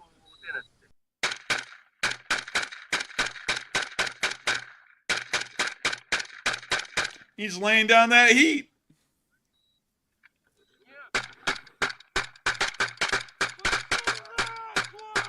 Oh. Ебашь, ебашь, дай мах. Давай! Пошел нахуй, пидор, ебан! I would say that this area right here has been absolutely leveled, decimated. Oh, it has been, man. I like that GP25 grenade launcher he's got. That is clean. Why in the world do you sound like Nicolas Cage when you said that, man? I said, I like that GP5 grenade launcher. You went, that is clean. I was like, what the hell? Nick Cage, is that you? I was like, that's valid. Listen, I'm just saying it's valid. out of every person in the world, 1 in every 13, 1 in every 12 has a firearm. The question we've got to ask ourselves is, how do we arm the other 11? You know, some shit like that. You know, something That's like a that. damn good question, how you mentioned it. Let's install more gun stores. That should fix it. I say we do illegal weapons trading and sell the weapons to the Somalis or something, maybe. That's a no-go. Well, then, man, that's what he did in the movie. Oh, damn. He's wild. Yeah, because it was actually, the movie was about Victor Bout. You know, that guy that we released for the basketball player. Uh-huh. The Merchant of Death. Yeah. We let him out. We said, hey, walk free, buddy. Man, we said, get over there and get back to war crime and you silly goose. Man, let's trade that mean guy for someone who's just not so mean. Let's just trade him. Dude, we went up to Russia. We said, trade deal. I give you the worst arms dealer in the history of the world, and we receive in return a mediocre basketball player. It's just a fair trade. It's like, I don't know. But moving on from that and down into the area of Blasna, we got to see the remains of a BMP-3 that got blown up. Вот боевая машина пехоты, блядь. Как ножом разрезали пополам. Что такое могло прилететь? That BMP-3 is gone. Oh, look, there's some of it.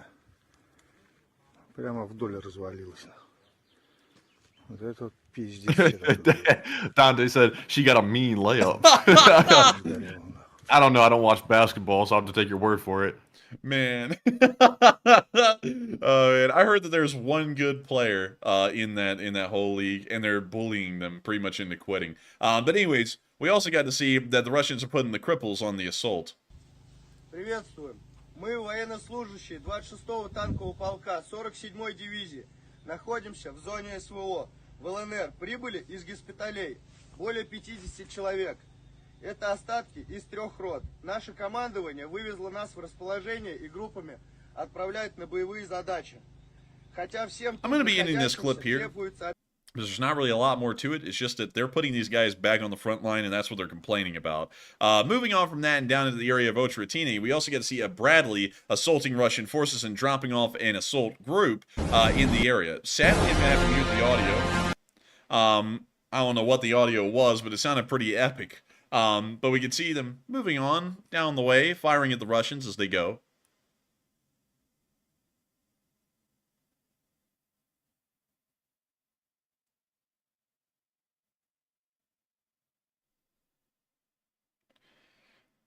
And the Bradley's still laying down that heat, just raw heat as they keep rolling on. The Ukrainians really know how to use these Bradleys. Like, they just hard charge with these things like they're just invincible, like legendary and invincible. Man, you had that Nekrosnesimaya Legendaria going on up in here. They're just like, man, I butchered that Russian too right there. Because it's a song, y'all. I used to tell Matthew that they'd be hitting him with that invincible and legendary. Because it's some old Soviet song about how the Soviet army was invincible and legendary. They really were. The Ukrainians are butchering Russian too. Man, I think, honestly, the Ukrainians are invincible and legendary these days, man. They be hitting them with that invincible and legendary. But there goes the Bradley after dropping off the infantry team, and that's the end of that clip. Moving us further on down the line, we also got to see that a HIMARS missile ended up destroying a couple of Zala launchers and Lancet launchers. We can see them right there. Right there. Right down there. You see them? You see them? Where? Zala, zala, zing. Zala, zala, zing. Zalazim, Zalabim. Like, just blow them up. Blow them up.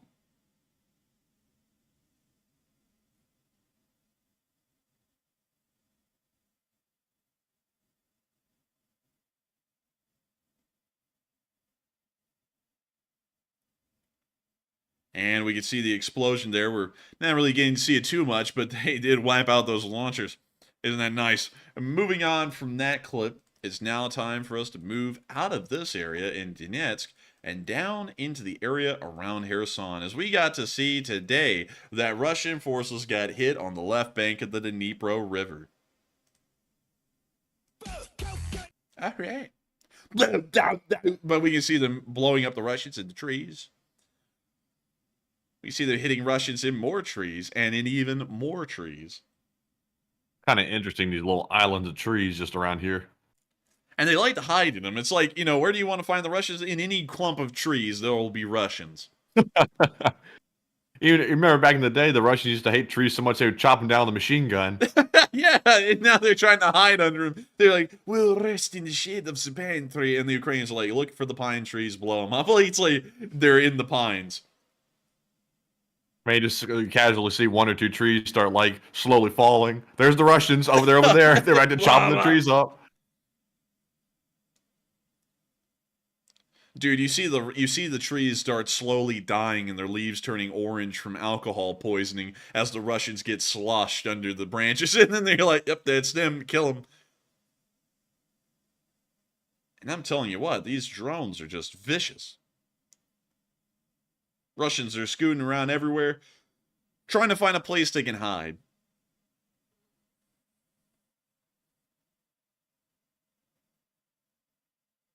Oh, damn. Damn. Damn. That roof's actually pretty sturdy, believe it or not. I mean, it is fairly sturdy. The Ukrainian craftsmanship in that building was actually fairly nice.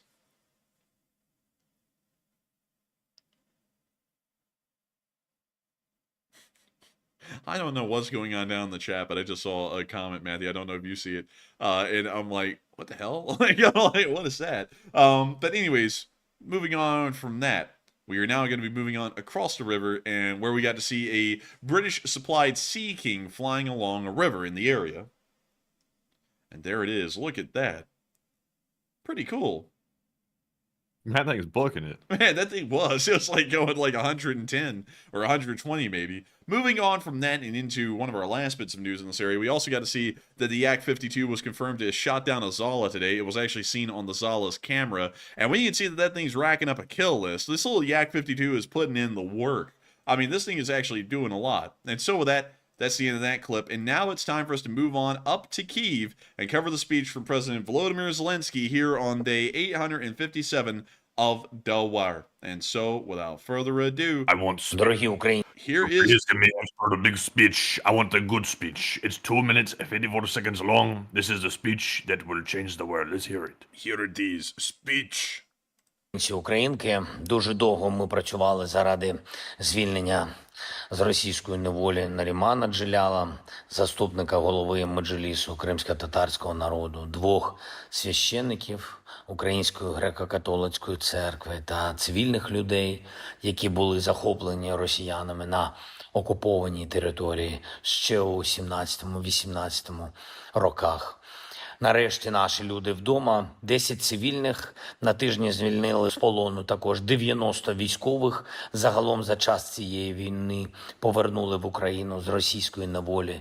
Вже 3310 людей маємо знайти і повернути в Україну всіх наших, кожного, хто в полоні, хто депортований, дорослих та дітей, військових та цивільних. Всіх. Я дякую нашій команді, яка займається обмінами. Єрмак, Буданов, Малюк, Лубінець, Клименко. Дякую Об'єднаним Арабським Еміратам та Ватикану за посередництво для звільнень, які відбулись цього тижня. Ми працюємо далі. Зустрівся сьогодні з Наріманом Джелялом.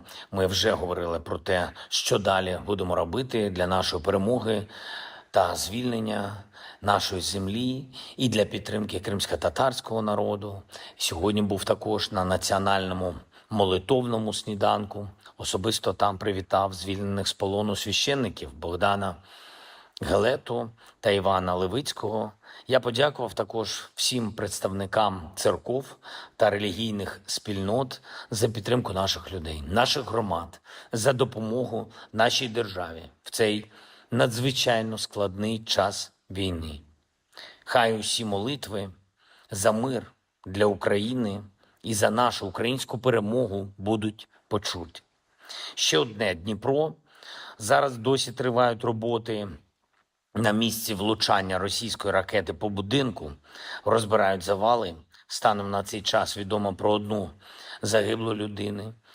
Мої співчуття рідним та близьким. 12 людей постраждали, всім надається необхідна допомога. Ще невідома доля кількох людей. Все робиться, щоб з'ясувати всі обставини, всі деталі. Обов'язково Росія відповідатиме за цей терор проти України. Ми готуємо нові рішення заради нашої сили і заради захисту наших людей. Я дякую всім, хто з Україною. Слава усім, хто для України працює, хто заради України б'ється. Обов'язково забезпечимо мир. Слава Україні!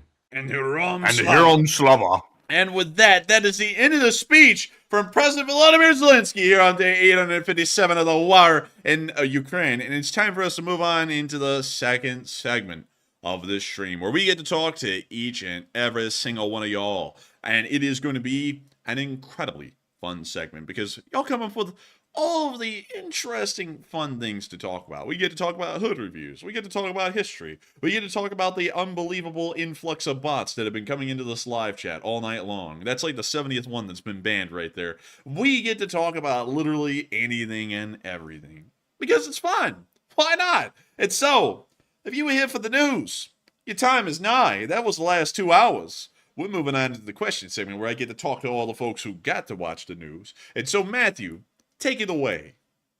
All right, so moving on to our final question segment of the night. Like I've been saying for a while now, the most anticipated part of the stream, which is when we get to the final poll, the questions, and the live chats as well. And our poll that we have remaining, it says, North Korea says it plans on making a major announcement very soon, and what will it probably be? 45% said threatening the West and sending troops, perhaps, while 25% said declaring war or conflict on South Korea, and 16% said denouncing South Korea's actions. And on this one, I'm at a bit of a loss, because we heard earlier today, about an hour or two ago, that North Korea is planning on making a statement directly from Pyongyang, so a very major announcement. So I would assume it's probably not denouncing South Korea, because they've already done that earlier today, and that they're saying this is something else. So I'm assuming it's probably threatening the West and also confirming the fact that they're going to send troops, or perhaps they're committing to actually sending combat troops and it not just the engineering unit. So I'm with the 45%. But Enforcer, what say you? I would have to say, I don't know what the major announcement could be. I'm actually going to have to be within the unsure, undecided, or other category, because all they said it was a major announcement. We have no clue what that would be about. And, you know, while we could take good guesses, I don't even think I have enough to make a good guess, in my opinion, right now. They could be saying anything. Of course, it'll be something militaristic, probably, but beyond that, I wouldn't really know. It would be a complete shocker to me. You know what I mean? But anyways. Nova Stardust said Kim's going on a diet. Maybe that's the announcement. I'm going to call Cap on that. Definitely going to call Cap. We'll never hear that during the Kim Jong-un regime. We'll never hear those words ever spoken, probably. But that's just me. Enforcer, what do you think? You going on a diet? I'm going on a diet. No, is he going on a diet? Dude, you said, are you going on a diet? I was like, am I going on a diet? I'm on a diet. I was like, what the hell are you talking about? But I don't know. I don't think he'd go on a diet, dude. He's too addicted to shoving those little nutrient bars down his throat to be able to go on a diet. So I'd say no, in my opinion. I would say no, too. I don't think we'll ever hear those words ever. We'll probably hear hell freeze over. We'll probably hear Putin ask for forgiveness. We'll probably see the Middle East turn into the most peaceful place in the world before any words ever come out about diets with Kim Jong-un's regime. Man, I'm telling you what, who knows? But we'll have to see. But with that, I hope that does address that well. And with that, what do we got for the questions, Matthew? All right, so jumping back into our Super Chat segment, we have a $20 donation from Adam McLean. And thank you very much, Adam, for that support. And also, I saw y'all going to Brawlhalla Town in the live chat. I don't know what that was about, but I hope y'all got it sorted out. Adam said, it's my birthday. No joke. And also, happy birthday to you, Adam. He said, and your channel is still and always what I want to do tonight. And happy birthday to you, Adam. And I hope you've been having a great one. Grab one. And still, I gotta say, thank you so much for wanting to come to this channel, even on your birthday. There are so many more fun things that you could have done for your birthday, but you chose to be here. And so I gotta say, thank you massively for that support. Thank you for being here tonight on your birthday, and I hope you've had an amazing one. Amazing happy birthday to you. I hope you had an incredible one. And thank you so much once again for supporting this channel and helping to keep on running, because if it wasn't for folks like you, we wouldn't be able to be here right now covering this news on your birthday. And so with that, thank you so much once again. I hope that does address that well. And we are on to the next one. All right, and our next one is going to go to Alaskan, who puts in a $20 donation, and huge shout out to Alaskan for that support as well. And they said, for the Taco Bell and the coffee fund. And man, that sounds like a recipe for disaster right there. If you have Taco Bell and coffee together, that sounds like it could be a war crime in progress. It could be nuclear. It could be terrible. But thank you very much, Alaskan, for that support, seriously speaking. And Enforcer, what say you? I've heard from my personal stories that I've gotten from around the world, Alaskan, I heard that coffee and Taco Bell was Iran's first attempt at a nuclear program, and then after they didn't get the perfect fission they were looking for, they now moved on to actual fissile material like uranium and stuff like that. So I would have to say, thank you so much for the support, Alaskan. I thank you for your support to the Lee Spring Army Nuclear Weapons Development Program, and we will be giving that coffee and Taco Bell a shot, because I have a feeling if we get just the right mix of the two, we can go nuclear. I think we can. And it will be unlimited power forever. Forever and ever and ever. But still, thank you so much once again for support, Alaskan, and helping this channel to keep on running. Because if it was not for folks like you, we wouldn't be able to keep this channel running, and we wouldn't be able to be doing what we're doing. And so with that, I hope that does address it the best I can once again. And we are on to the next one. All right, and up next, huge shout out to GW North, who put in a $10 donation. We also had a 10 from Ben Ite, as well as Mark Davis. And huge shout out to GW, Ben, and also Mark for each putting in that $10 support and helping to keep the channel running in a big way. Bigly, as they say. And no comments to address, but Enforcer, what say you? And I gotta say, thank you to all three of y'all. GW North, Ben Ite, and Mark Davis for y'all support. Y'all are all incredible folks who help this channel to keep on running each and every day. And if it wasn't for folks like y'all, we wouldn't be able to be here right now tonight. I always say that. It always sounds like a broken record, but I always want each and every one of y'all to know that y'all are special and help this channel to keep on running. Each and every single one of y'all does y'all's part. And so I got to thank all three of y'all once again for support. While y'all didn't throw in comments, the support is absolutely incredible and helps this channel to keep on running, and we are greatly appreciative to that. And so with that, thank you so much once again. I hope that does address that incredibly well, and we are on to the next one. And this one goes to Jaya Turner. And also, real quick, I was trying to read something out of the live chat. Let's see.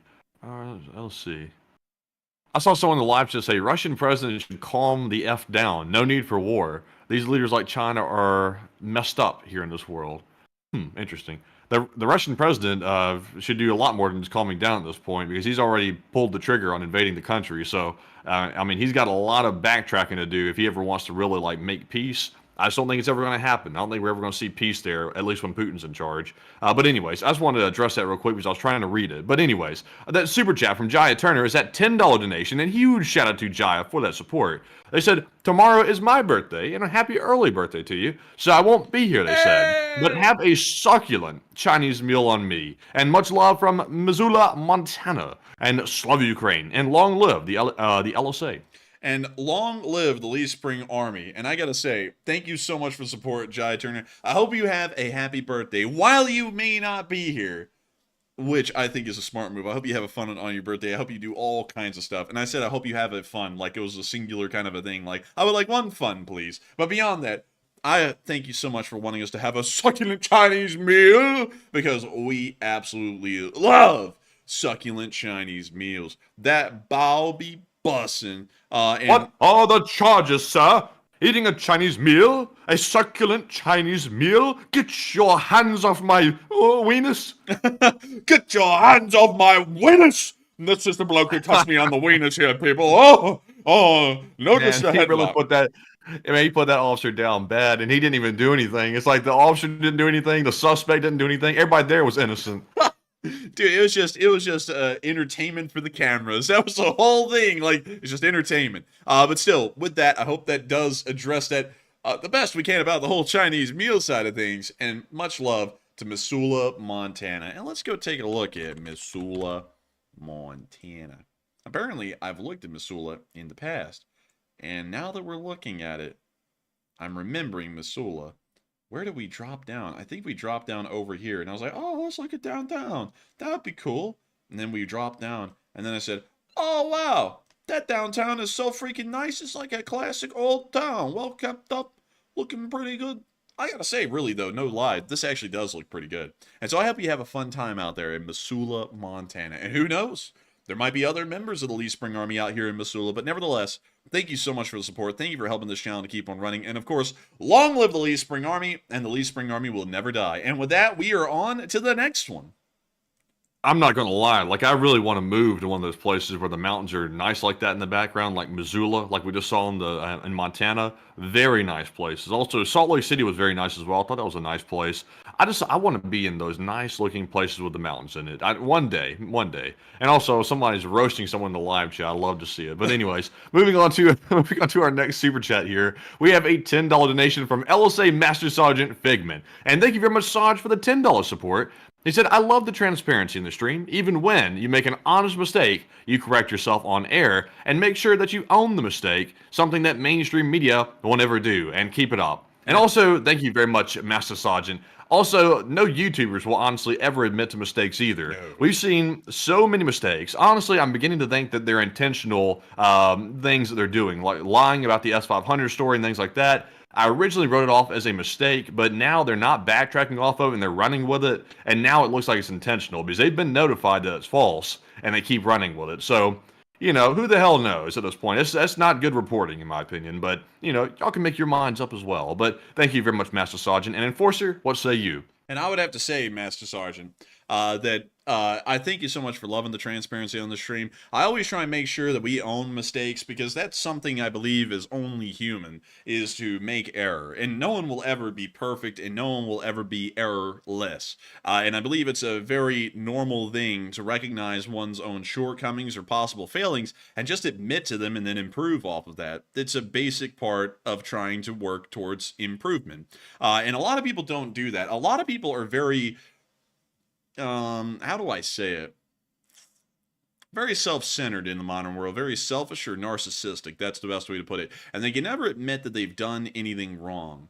And that's something I generally do not like when we run into it. I actually hate it quite a lot whenever I see it. And so I would have to say, I thank you so much, LSA Master Sergeant Figment, for appreciating that about this channel, because if I do ever get anything wrong, I'll either correct it in the live chat, which I actually had to do tonight, because someone corrected me on the AIM-120 and said it was an active radar missile instead of a semi-active radar homing missile, which is actually what let me think, it's a Fox 1, an AIM-7 would be. That's a semi-active radar homing. The AIM-120 is actually a active radar homing missile. So that was a misstatement. I believe George Tincher was the one who corrected me on that, and it was wrong. I mean, it was a factually incorrect statement. Just clarify it. No reason to go overboard with apologizing, though. It's just, you know, whoops, that's wrong. That's actually it. Move on. You know, that's how I do it. But I still thank you so much for appreciating that, because not many people do that. And, you know, that's not to try and make myself sound better. I feel like that's something that people should realize about themselves and try and work on, because it's a open failing that many people have. And you see that a lot on YouTube, especially because when you get on YouTube, you get these huge audiences of people. Like, when you really think about it, the Lee Spring Army and this channel is the size of a major city in America right now at 233,000. It's actually bigger than the city we're in. That's the amount of people that are subscribed to this channel. And then out of that, every single month, about 7 million people are watching this channel, which is the entire city of New York has their eyes on us, and they watch us every month. And so a lot of people get to that kind of a level, and then they think, oh, well, I can't ever say I'm wrong anymore because there's too many people paying attention to me. So if I say I'm wrong, oh, they're all going to eat me alive. And no, they're not. Like, you know, it'd be better to admit that you're wrong. At least those 7 million people that watch this channel this month will know that we're human, and we are subject to error like anyone else, and we're perfectly fine with admitting that. Because isn't that normal? I mean, you know, everyone's going to do something wrong at some point. The President of the United States will do something wrong while they're in office. Judges will, you know, like all kinds of things. Everyone always does something wrong. And to say that someone is perfect and they never did anything wrong, I always find that to be very untrue. Even talking about other people in the third person, this is something I see a lot in the political world these days, and this is why I don't really like it that much and don't like getting into it, is that someone will toe the line, if you know what I mean, of a certain group, and then that person who's in charge, like if their president is in charge at that time, they'll go, they've done nothing wrong, or they'll explain away everything they did wrong and say that they were right doing something wrong. And it's like, no, these people are wrong. It's just flat out. It's like you can support them all you want, but if they're wrong, they're wrong. That's for everyone involved. That's for cops, that's for judges, that's for presidents, that's for senators, representatives, that's for just average people living their average day lives. That's for people just working in normal business. That's for people like me. People will end up being wrong. It's just a natural part of life. Some people are more wrong than others, some people are less wrong than others. But there's no such thing as being completely right all the time. And I thank you so much, LSA Master Sergeant Figman, for massively appreciating this channel. And helping it to keep on running, so that way we can keep on being realistic human beings on this show, which is something you just don't run into on YouTube, because people start getting this idea. And Matthew can tell you, because we talk about this a lot behind the scenes, because we would love to deal with other YouTubers, but we can't, because we've just had so many bad experiences with people who get subscribers, who gets minorly famous, if you want to call it that. I guess we're minorly famous, but I don't really look at it that way. We just have a bit of a following. But they get minorly famous, and in their heads, they're gods now. They just I can't even explain the way people will act behind the scenes off air that we've dealt with. It is this arrogant, narcissistic thing that they have. And it is so like the hall monitor syndrome. Yeah, it is so crazy to deal with, because we're all just people. I mean, I'm running a show, and I'm talking the way I talk. I was talking to a friend of mine, Matt. You'll know him. He's in the Space Force. I was talking to him last night because he asked a question. I went into a whole rabbit hole, like I would on stream, about the Chinese and everything that they're doing. And so then at the end of it, he was just like, huh. And then I was like, exactly, people pay to hear questions and answers like this. He was like, dude, you've been saying this kind of stuff, though, since the bus in second grade. And I have. He's right. I just have. So there's nothing that special about it to a lot of people who listen to it, and I'm just doing what I do. This is nothing special. This is nothing new. I've always had opinions like this, and everyone who's ever been around me is just like, that's Andrew. That's what he does. But other people, I don't know, maybe they didn't have that growing up, so when they say something, then people start taking their word at it. They're like, oh, no, oh, man, I got a special power, instead of just talking about stuff. But still, I got to thank you so much for appreciating our honesty and our humbleness in a way to admit when we're wrong, because I would rather admit that I'm wrong than look like a fool and say that I'm right when I'm clearly not. And so with that, thank you so much once again for support. I hope that does address that incredibly well. And with that, we are on to the next one. In our next one is going to go to William Dugard, who puts in a $20 donation. And a huge shout out to William for that support. He said, do you think that Putin will send nukes to Iran, and would this cause World War III? I don't think that they'll send nukes to Iran. I don't really think anyone wants to give away nuclear weapons. Now, they'll help them with a development program, but they're not going to give them nuclear weapons. Probably because if those nuclear weapons were ever used, there may be some signature elements that show it's from the Russian Federation or China or North Korea, and then that ends up directly involving them. So they probably don't want to get involved in that. So I would say no, but they probably will help out with their nuclear weapon development program, at least in my opinion. And so with that, I hope that does. I think that they could give them nuclear weapons, because Putin just got done promising to give North Korea long-range nuclear technology, which is basically arming them with nukes, because they can't hit parts of the United States without those longer-range missiles. Right now, they only have short range. I think the farthest that the North Koreans can actually hit into U.S. territory, I think, is like California or something like that, to my understanding. Is that correct? I think so. Well, actually, no. I think the Hwasongs, the most recent Hwasong, can actually hit on the Havana in Cuba. So it covers the entire United States. So really, in reality, the long-range technology, does it really add any different targets, or is it the same? Well, there was one long-range missile that they made back in 2016 that could hit Anchorage and the West Coast, and then they made some improvements on that variant, and then it was able to finally cover the entirety of the continental United States. So long-range improvements did actually allow them to hit really anything in America at this point. Interesting. But I mean, still, even though that we know this now, I would still say that Russia would not be going too out of the way to give weapons like that to Iran, in my opinion. It's probably unlikely because it would be quite crazy to give them away to Iran because then you're giving them quite a lot of leverage. This sort of, we're still in a debate as to whether or not the nukes are in actual Belarus's control, right? Like, we don't even know that Belarus is actually controlling those nukes either that they've gotten. We don't know that for sure, but the statements they've made has led us to believe that they possibly are in possession and control of them, but those could just be statements of hype talk or misstatements on Lukashenko's end, which we don't really know that for sure. Yeah, so in the end, I would say it's probably not too far-fetched to say that they would give away nukes, but it's probably unlikely, like in reality. And so, with that, I hope that does address it fairly well, because we have the next one to get to. But thank you so much once again for asking a very interesting question, and thank you once again, LSA Sergeant Figman, for supporting this channel and helping this channel to keep on running. And so with that, we are on to the next one. All right, and this one goes to Junebug72, who puts in a $10 donation and says, "Hello, I was listening a while on the go, and I hope you and Matt are well, and I hope you are as well, Junebug. And hello to the LSA, and miss y'all. And my schedule doesn't allow for chat, but good stream, and thank you."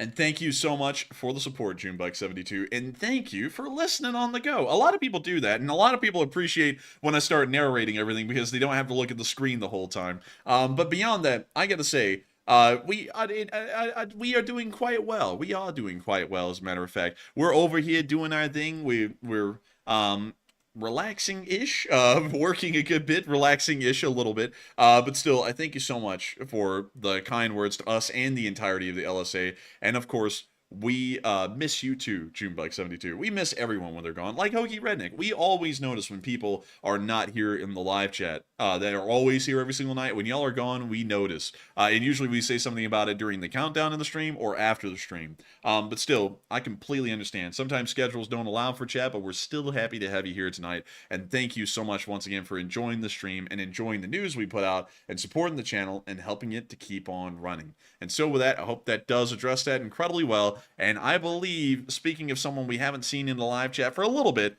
we just had the return of someone, Matthew. And who was that? It is Duncan VR. But real quick, Duncan, before we get to your super chat and the animal noises, and first of all, thank you very much for the support, I see that Walrus here says something in the live chat. He said, "Remember when I asked you if you thought that North Korea would send troops on the ground, and you said it wouldn't be feasible because it's too far away and they didn't have the manpower at Enforcer Matt." Walrus, I want to make it clear. Me personally, I never said that it was not possible. I think the Enforcer said it was not, if I recall correctly.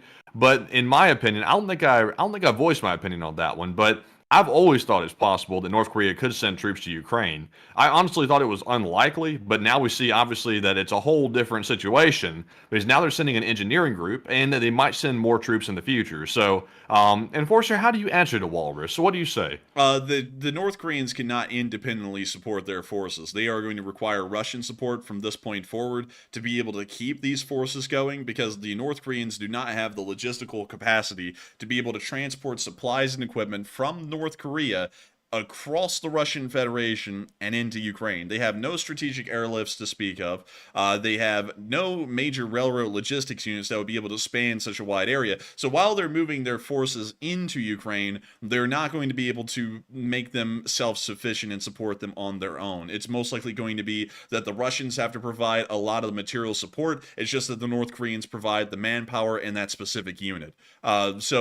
Yes, I'm still of the mindset the North Koreans cannot feasibly support this unit at such a great distance. Because, like, for example, the Russian Federation cannot support naval operations in Cuba. Like, they can't. Like, yeah, they sent a little fleet to Cuba, but that does not mean that they will be able to actually sustain those forces if they got in a war in Cuba. They could not.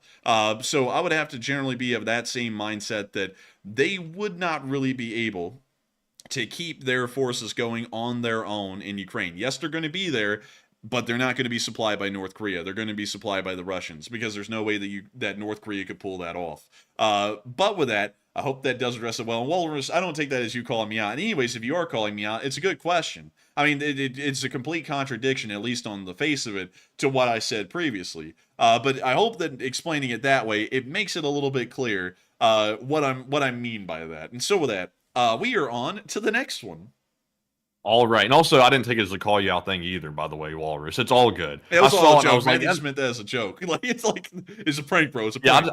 I saw it and I was thinking, well, that is a decent point. It's like, I think we did say something like that at one point. But anyway, it was good to address. But good question, Walrus. Anyways, back to Duncan VR's $12 super chat. He says, Baba, moo, quack, moo, Baba. Bliat. How many hot dogs can a marmot eat? Whoa, Jack. Let's bring on Alan. Baba, meow, quack. Al? Baba, well, the Chinese meal fund, moo. Wait, did I hear Alan? Alan. Alan there! Oh! It's the welcome back, Marmot, Marmot. baby! Oh, hello there, Governor. How you doing today, Governor? Would you get for some large chompers? Yeah. The top two are a little bit broken off or something. They look like they got snagged on something and ripped. I think the blood coming out of his mouth is a greater concern than the chipped teeth, man. Tuberculosis. I was chewing on my gums, and then my teeth came off in my jaw, and so now I'm bleeding profusely. But beyond that, I gotta say, thank you so much for that incredible support, thank you, VI. Welcome back. And also, by the way, we're knocking out 2 of 1 because Joseph Lanham literally just threw in a $20 super chat, and thank you so much for the support. It said, unleash the Marmot, LOL, and we're literally on the Marmot right now. So I hope you're okay with us, Joseph, knocking out yours and Duncan VR's at the same time, because this is the Marmot. This is it. That's the meal. And so, I gotta say, thank you all so much once again, Joseph Lanham and Duncan VR, for supporting this channel and wanting to see the Marmot. Because, Governor, have we heard from the fly lately? Aw, man, there goes another 100. Aw, man, life is nothing but pain and suffering for me. Aw, man, gotta get some sleep for my trip. Aw, man. The Marmot said, I remember the days when the fly was a lot more cocky than this. But all of a sudden the fly has gotten down in the dumps. Oh dear. He's gotten so down in the dumps, I don't think he's coming back this time. I think it's too low to recover from this one. This is a dreadful thing. So dreadful. Red! Aw, man, I'm gonna start doxing you again soon. Aw, man, I'll single-handedly tear down my own channel. Aw, man. Time for another romp in the woods. Aw, A romp? man. Aw, man, I'd be going out there to those woods and I'd be having those romps. Aw, man. I got called out in a restaurant and I hide in my apartment all day. Aw, man. But anyways, with that, I thank you so much, Duncan VR and Joseph Lanham, for supporting this channel and wanting to see Alan the Marmot. We love Alan the Marmot. Alan the Marmot is life. Alan the Marmot is love. And I got to thank you so much once again for the support and helping this channel to keep on running. Because if it wasn't for folks like y'all, we wouldn't be able to see the Marmot. And so with that, thank you to both of y'all once again for the support and helping this channel to keep on running. And with that, we are on to the next one. And Hokey Redneck said, when did Matt get the English accent? I've had it for a while. I've had it in the back pocket for a while. I just hadn't brought it out until recent. But then I was like, you know what? I think that Marmot deserves some proper English justice. So I gave it to it, and I've been doing it ever since. I think for about a week now. But before, I can't remember if I did an English accent for the Marmot before. I think I was always voicing the Fly, but I don't know. I can't remember. But anyways, it does pretty good on him. It's not quite as good as Attenborough, but it's close. But anyways, jumping into our next super chat, we have a $10 donation from Darren Quinn. And thank you very much, Darren, for that support. He said, sidecars are 750cc Ural bikes, BMW copy from World War II, and look up Ural sidecars, the modern ones, and I need one to get my bike license, being paraplegic, as has reverse gear axle that drives both car and bike, rear wheel. Huh. Well, this is the modern sidecar. These actually don't look that bad. They actually look pretty good. That's pretty clean. It looks a lot more advanced than the Russian coffin box. Yeah, dude, it's like, that doesn't look bad, but the other one looked terrible. But beyond that, I gotta say, Darren, not a bad looking motorcycle. And I hope that you can get one of these one day. And I hope that you get your bike license as well, because I bet it has to be really interesting driving a motorcycle as a paraplegic. But still, thank you so much once again, and thank you for sharing that with us, what kind of motorcycle it is, because I do think they are Urals, like this one right here. I think they were more so like this than anything else, but those sidecars were still horrendous. They were like shop, like custom made coffin boxes, and they were horrendous. But still, thank you so much once again for support, Darren. I hope that does address that incredibly well, and with that, we are on to the next one, and thank you so much once again. Yes, indeed. And I can't recall, Enforcer, but we've been to, like, obviously I like to go look at motorcycle stores because I'm a motorcycle type person. But I recall we saw some type of sidecar. I think it was with an Indian motorcycle or something like that. It was like a modern one for sale, like, today. I can't recall. Like, did we see that, or was that something I imagined? I made that up. I don't remember ever seeing that, actually. Might have imagined it now I'm thinking back about it. I might have just dreamed it up. I could have sworn we saw one somewhere. Maybe I saw it on YouTube or something. But I saw a modern sidecar, like an Indian motorcycle or something like that. But I can't recall where I saw it, so I'm going to let it go. But anyways, moving on to our next super chat. We have a $10 donation from Russ Rizzo. And thank you very much, Russ, for your support. He said, marmots have been eaten for centuries. What? In native cuisine of Mongolia. A local dish called... Can I say it? What is that? Can I say that? Dude, it's a real dish. It's a real dish. I pulled it up. Say it. Budog is a Mongolian cuisine dish of barbecued goat or tarbagan marmot cooked with heated stones inserted into the carcass. It is prepared on special occasions. Okay, really? Keep reading the super chat. Go on. He said it's cooked by inserting stones preheated in a fire into the abdominal cavity of a deep bone marmot. Well, wait a minute. Hang on, what you laughing at? You laughing at me saying the name? No, I was just laughing at just whatever. That's the dish. Are we allowed to show that? I don't know, but we're showing it. I don't know, man. That's a good question, but this is it. And so, there's a video tutorial on it, but the page on this thing is very small. Yeah, but still, I thank you for sharing that. And I did not know that people cook and eat marmots. I feel like that's kind of like questionable, especially with how this thing looks and considering that it's just sitting on the dirt. But, you know, maybe some people like a little bit of like a sandy texture to their marmots. I don't know. But beyond that, I thank you so much once again for the support and helping this channel to keep on running and sharing that with us, Russ Rizzo, because now I feel very sorry for the marmots living in Mongolia. Budog, the most epic. You want to have some of that Budog? Dude, you just walking around in a corgi wearing like a bed sheet with some holes cut out, and it goes, ooh, that's just like a Budog. It's a freaking Budog. How the hell you get a Budog out of dead marmot, or like a marmot I'm going to eat? Like this is some damn fine marmot. Let's call it Budog. Bro, this shit's so scary looking it scared my dog. Call that thing Budog because it'd be busting. Oh, yes. Dude, some dog saw that thing and went, yeah, and they're like, that's it. That's the name. Like, that's what we're giving it, Budog. But anyways, with that, I thank you so much for sharing that with us. I wish I didn't know that now, Russ, but we know it, and there's no going back now. And so with that, thank you so much once again for support and helping this channel to keep on running, because it is folks like you who help to make this thing possible. And with that, we are on to the next one.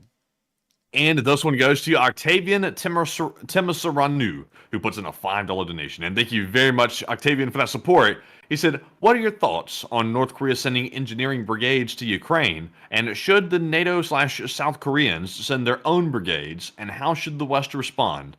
And I got to thank you so much for the support, Octavian Timasaranu. And I got to say that my thoughts on North Korea sending engineering brigades to Ukraine is...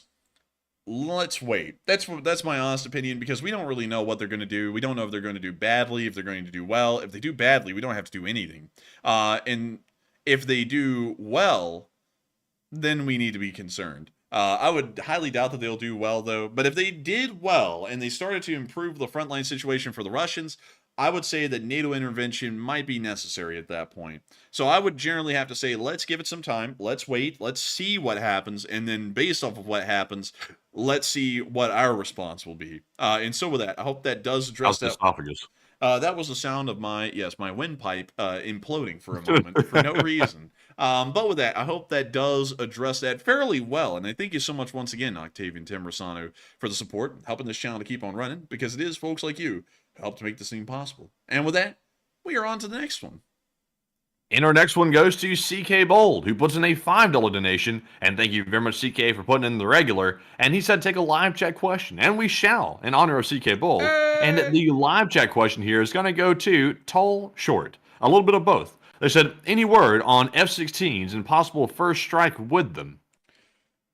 We have heard that the F-16s will most likely be arriving sometime in September. We have not been hearing about their ability to strike, conduct first strike abilities, and we have also not been able to hear what they'll be allowed to hit or where they'll be allowed to operate at the moment. So beyond them arriving in September, every other bit of information seems to be heavily shrouded in secrecy at the moment, and probably will be published or announced later, probably after the arrival of the F-16s in September, from what they're saying now. And so with that, I hope that does address that live chat fairly well. And thank you so much once again, CK Bold, for the support and helping this channel to keep on running. And with that, we are on to the next one.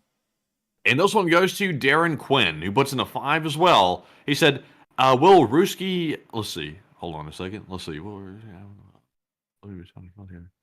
about this one? This one seems a little bit like wild right here. I'm not gonna lie. Like, this one's a little bit out there. Like, tell me, Enforcer. You can read it. That one's good. I'll explain in a second, but it's actually pretty innocent. Man, you read this one. I'm scared. Okay, so Darren Quinn threw in a 5 and said, will Russia have enough worm tablets for incoming North Korean soldiers? Maybe China's military cargo jet sent in worm tablets and the hot dog man. Well, the hot dog man is a worm. So we already know that probably was not on the plane, because that would be the opposite of what they're trying to send. But to answer your question, the worm thing is actually a bit of an issue in North Korea, because Matthew, you know how we've been making fun of the worms. Everyone in North Korea has worms. Ugh. I'm not kidding. It's in their digestive tracts that these worms live. They're not like tapeworms. They're another kind of a worm, but not getting too graphic with that. It's a bit of an issue, and these worms can spread. Which is what is really concerning, because it's transported by fecal matter, is the best way to put it. And considering the frontline conditions around Russian trenches and also possible North Korean ones, it's highly possible that the worms would spread. So it's been a bit of a question, what will happen about the worms?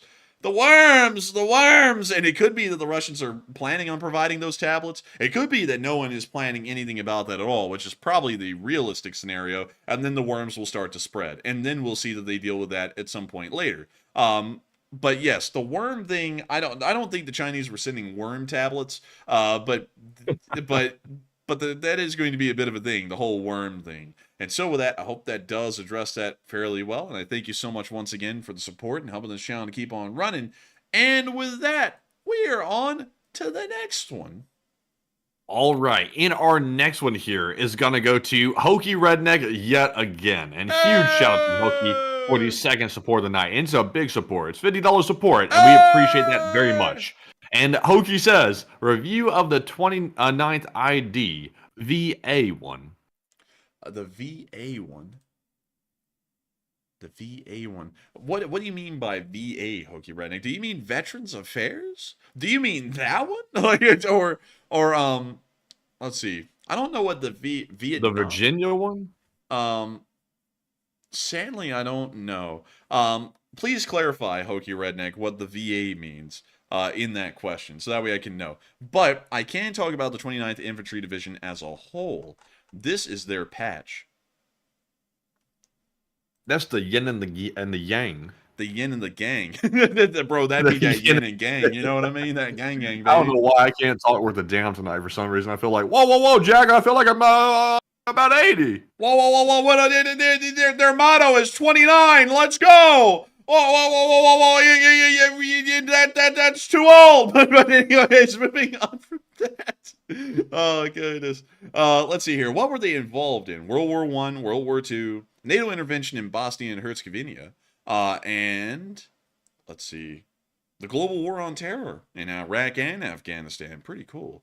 The 29th Infantry Division, if I am correct, wait a minute. The division was organized as a unit in the 25th of August, 1917 at Camp McClellan in Alabama. Let's go. Camp McClellan, represent, baby. Oh, yeah, That's a lot like Mar-a-Lago. Man, I'm telling you what, this is something. Here, born from the state of Alabama. Let me see what their modern, oh, wait a minute, hang on. Here's their 1989 structure, so let's take a look. Wow, this is a very interesting structure. They have, like, no armor.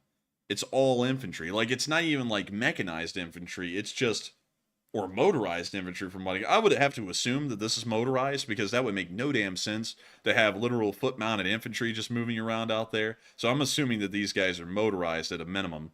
But that is wild. Like, and also, Hokie said Alabama. Oh, yeah. Thank you. But let's see. Let me look through this a little bit more. They have maintenance. Okay, so they have a pretty decent aviation section. So I'm guessing that they're almost like a heliborne division these days. Maybe because I don't really know a lot personally about the 29th. So let me see here. Let's see here. Okay, so here's the structure that they have now. So let's see what they have now. Okay, so they have changed quite a bit because the entire 30th Armored Brigade has been attached. And also they've changed up the structure of the other brigades in the unit. They've integrated the artillery into the brigades instead of having it as a completely separate brigade with its own artillery battalions. They still have a pretty decent aviation brigade. And let's see what they have in it. So they have an attack battalion, they have an assault battalion, a security and support helicopter battalion, and a general support battalion, along with an aviation support battalion that does all the maintenance and stuff. But let's see here.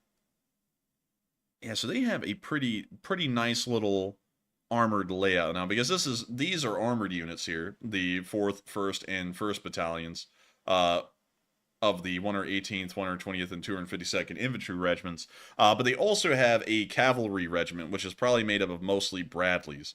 And then they also have, let's see, self-propelled guns in the 1st Battalion, the 113th Field Artillery Regiment, and then they also have probably towed artillery in the form of M777s in the 2nd Battalion and 1st Battalion of the 116th and 111th Field Artillery Regiments. So it's actually a pretty nice, I would say that this is actually a pretty well-balanced division, because they have a decent amount of infantry, they have a decent amount of artillery, a decent amount of engineering and support units built into each brigade, and then they also have, from what I can tell, a pretty substantial amount of infantry. So this is a fairly a well-rounded unit, in my opinion, and I hope that addresses that fairly well, Hokie Redneck, because I don't really know a lot about the 29th off the top of my head, but it's still a very interesting unit, at least in its modern structure. And so with that, thank you so much once again for support and helping this channel to keep on running. I hope that addressed that fairly well. And with that, we are on to the next one.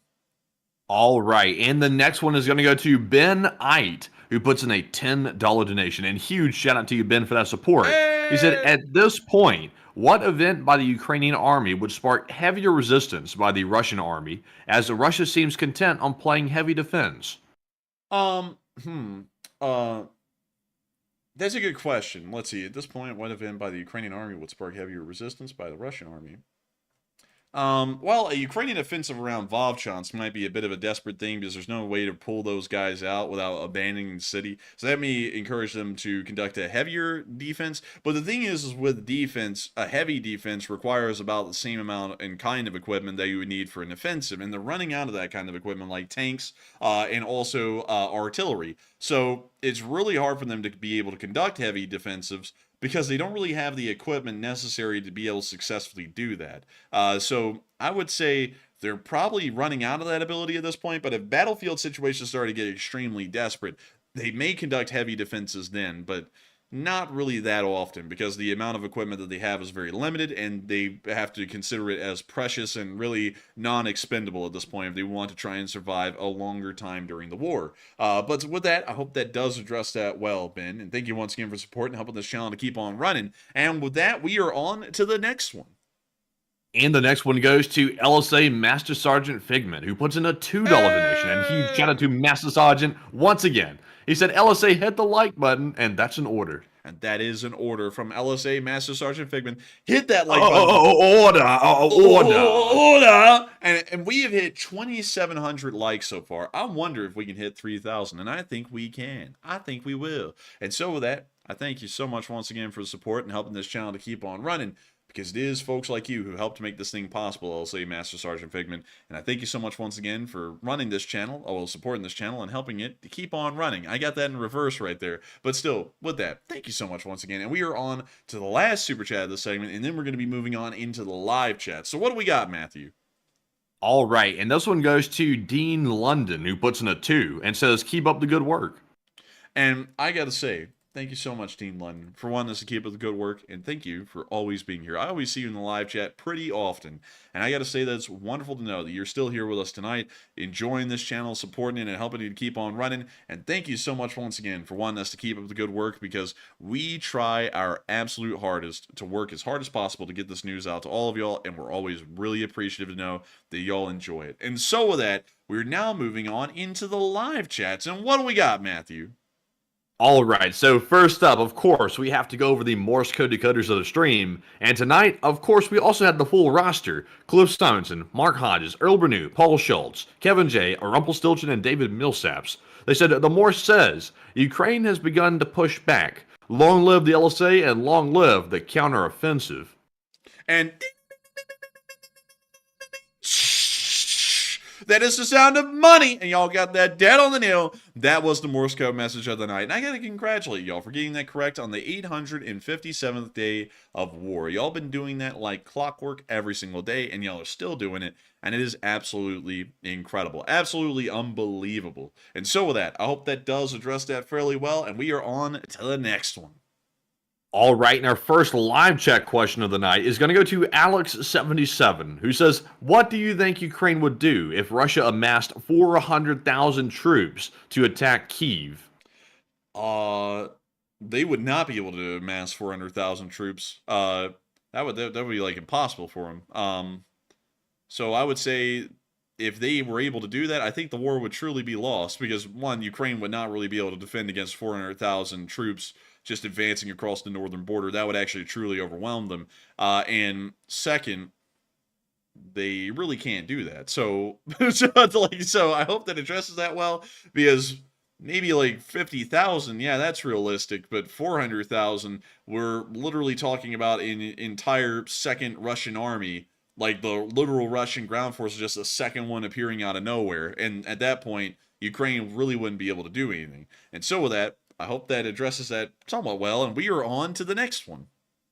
All right. And our next one here is actually a super chat once again. We have yet another one from Hokey Redneck. This time he put in a $50 donation once more, and once again, huge shout out to Hokey for putting in that massive support tonight. He said, take your folks out to breakfast. And I got to say, thank you so much for the support, Hokey Redneck, and thank you for the massive support tonight. It is absolutely incredible, and I got to say that we are massively appreciative of folks like you helping to keep this channel running.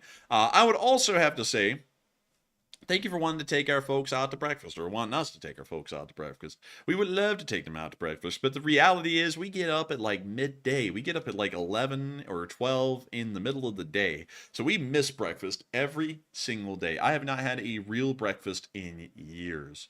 No joke. But I still get the chimichanga in the morning. I eat the chimichanga out the fridge. Man, that thing be delicious, though. It really do be. It does. Those Walmart chimichangas hit different. Man, they really do. They be hitting different. But beyond that, I got to thank you so much once again for the support, Hokey Redneck. And while we can't really be around for actual breakfast, we will have a breakfast thanks to you, Hokey Redneck. And so with that, Thank you so much once again for support. I hope that does address that well. And with that, we are on to the next one. All right. And also, by the way, I don't know if you see us in the chat, Enforcer, but there's like some crazy conversation going on here that I was responding to for a moment. And it's so wild. It's just insane. It's insanity. But anyways, I'm not even going to address it. We're going to move on to our next live chat question here, which goes to Johnny Scott. He said, please tell me why the U.S. politicians keep saying that the cost of the war is too great and that Ukraine is losing the war. I would say, reread that one again. I said, please tell me why the U.S. politicians keep saying that the cost of the war is too great and that Ukraine is losing the war. I actually have not heard any politicians saying Ukraine is losing the war. I think I've heard one, and they've been labeled certifiably insane. So I don't really know if that one counts. And I think everyone kind of knows the one I'm talking about. To make it clear, they're in the Congress. They're not anyone else. But people who say that the war is too expensive are lying for the most part. For some reason, I don't know why, because the thing is and let me go show y'all the discretionary budget, federal budget. Let me go get that. Here we go. All right, so this is the spending. Actually, that one doesn't give you all the number. I need one with a number. Okay, so this is the discretionary spending, best I can find it. And this is kind of all right, but this is also outdated now as well. Well, this is from 2021, and the discretionary spending budget, meaning that the government actually got to pick what we spent the money on, was $1.6 trillion. That's how much money the federal government got to choose how to spend. There was also the non-discretionary budget, and let me go get that one really quickly, because they actually spend both of these combined every year. So let me go try and find the 2021 number. This is 2023. So this is the non-discretionary federal budget every year. And the government, by law, has to spend $3.8 billion nearly per year just maintaining Social Security, some other health things, federal civilian and military retirement, let's see here, other mandatory requirements, and then income security insurances. That costs the federal government $3.8 billion a year. And then tack on top of that $3.7 billion, an additional $1.6 trillion. And that's the $1.6 trillion they get to decide how to spend. Now, to put this into perspective, the war in Ukraine is actually fairly cheap because the federal government's expenses on education in this country annually is $159 billion a year just for education. And the federal government, really, to be quite honest, doesn't put a lot of money directly into education. That's usually a state government thing, but they even spend $159 billion. On veterans benefits, $105 billion. On just government expenditures, $94 billion. Housing and community funding, $93 billion. Transportation, $71 billion. Internal affairs, that's another $51 billion. The energy and the environment, another nice $49 billion.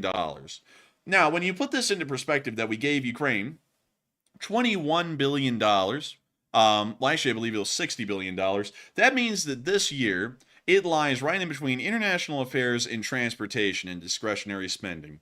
That is literally nothing to the U.S. government, $60 billion. We are spending in a single year, just in the 2021 to 2022 federal budgeting year, we spent about, let me make sure that I'm saying this right, about $5.5 trillion the federal government spent in that year. And then we're going to go, $60 billion is too expensive. How the hell is that too expensive? There's way many more things that the government is spending money on that trump that in just sheer scale alone of the amount of money that has to be given. So I don't know why people are saying that, because I feel like it's a bunch of bogus. And I also feel like these people never really look at the actual spending bills that they pass at the beginning of the year, if they ever say something like that, because they would know that that's truly a drop in the bucket compared to American spending on everything else combined. And so with that, I hope that does address that fairly well, at least in my opinion. And with that, we are on to the next one. All right, and our next one here is actually another super chat, this time from S Dragon, who put in a $10 donation, and huge shout out to Dragon for that support and helping to keep us running, and we greatly appreciate it. And also, with that, in honor of Dragon, we're going to move back to our live chats and take another one. Let's see here. This one is going to go to Alex77, who said, if Ukraine walks away from U.S. rules, does the U.S. send less support? Reread that one again. I don't know what's up, man. I can't like process the live chats or any questions tonight. They said, what, Jack? Say it again, Jack. Say it again. Alex said, if Ukraine walks away from U.S. rules, does the U.S. send less support?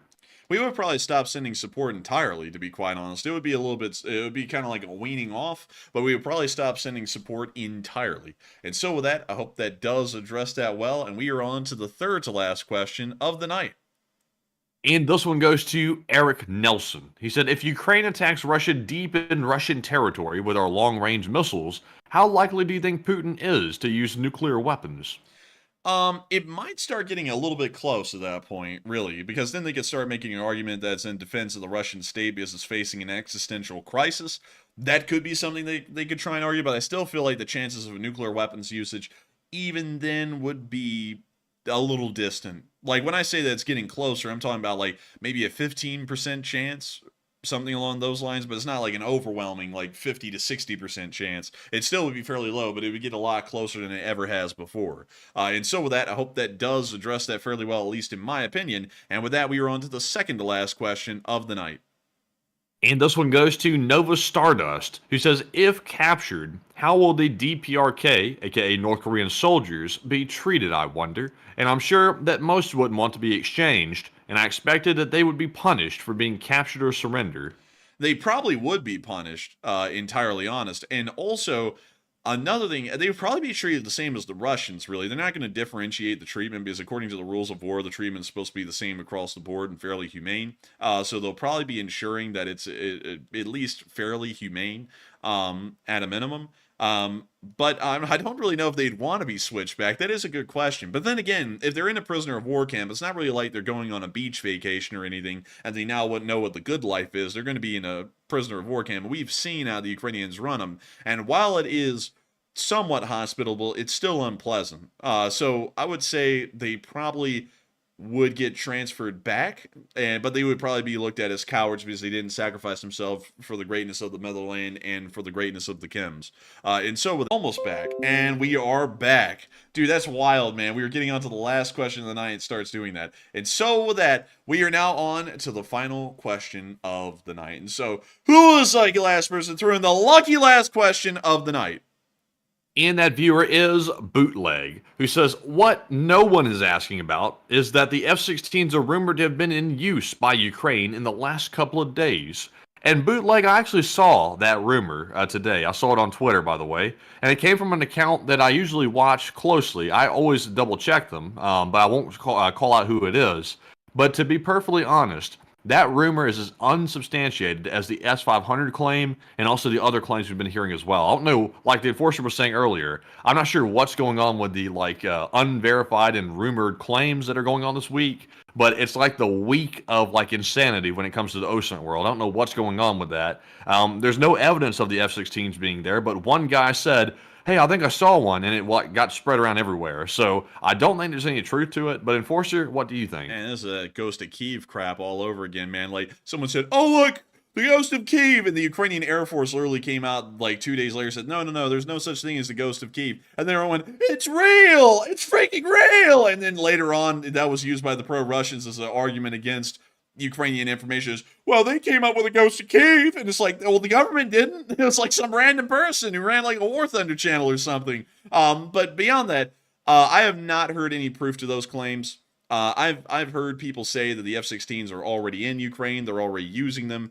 But if that was true, we would have eventually gotten proof. And we don't have any proof at the moment. And from what I understand, like Matthew was saying, that claim is unsubstantiated as well. And we don't have clear enough video and picture evidence, or I think really any picture or video evidence to confirm that they're there and they're in use. So I would have to say, for now, we have to say that that would be untrue, that F-16s are in Ukraine. We just don't have enough proof to back that up. But once we do have the proof, we will make sure to go and report that they're there. And also, I saw Hector Diaz say, Ghost of Kyiv is the based truth. Sadly not. The Ghost of Kyiv is a fiction. The Ukrainian Air Force made that very clear early on, that they did not come up with it, for one. And two, there is no pilot that had, shot down like 20 Russian aircraft or something like that. They said that that was something that did not happen. But later on, the Ukrainians didn't accept that the Ghost of Kyiv as kind of like this mythical ace pilot kind of a thing, but admitted that he never existed. But anyways, with that, we have reached the end of tonight's stream. I've got to thank all of y'all so much once again for watching. At the peak tonight, there were 8,000 people here, and over the course of the stream, 60,000 people have watched. And I got to say that we were entirely thankful and entirely honored to have each and every single one of y'all here and enjoying this channel tonight. If y'all did enjoy, make sure to subscribe. We are up to 233,840 subscribers, which is absolutely insane, and we are continuing to grow day by day. We thank everyone so much once again for watching, and I will see you all tomorrow for the Sunday night fundraiser to cover the next 24 hours of the news of the war in Ukraine. And so with that, good night, good luck, take care, stay safe, Slava Ukraini, and long live the Lee Spring Army. The Lee Spring Army will never die. And with that, folks, once again, thank you all for another great stream tonight, and we'll see you all maybe tomorrow midday as well if there's enough news to cover for the short war video. And also, of course, we'll see you at 10 p.m. Eastern tomorrow night for another nightly war news stream. But with that, thank you all for watching. Slava Ukraine, Herom Slava, and get some rest and good night.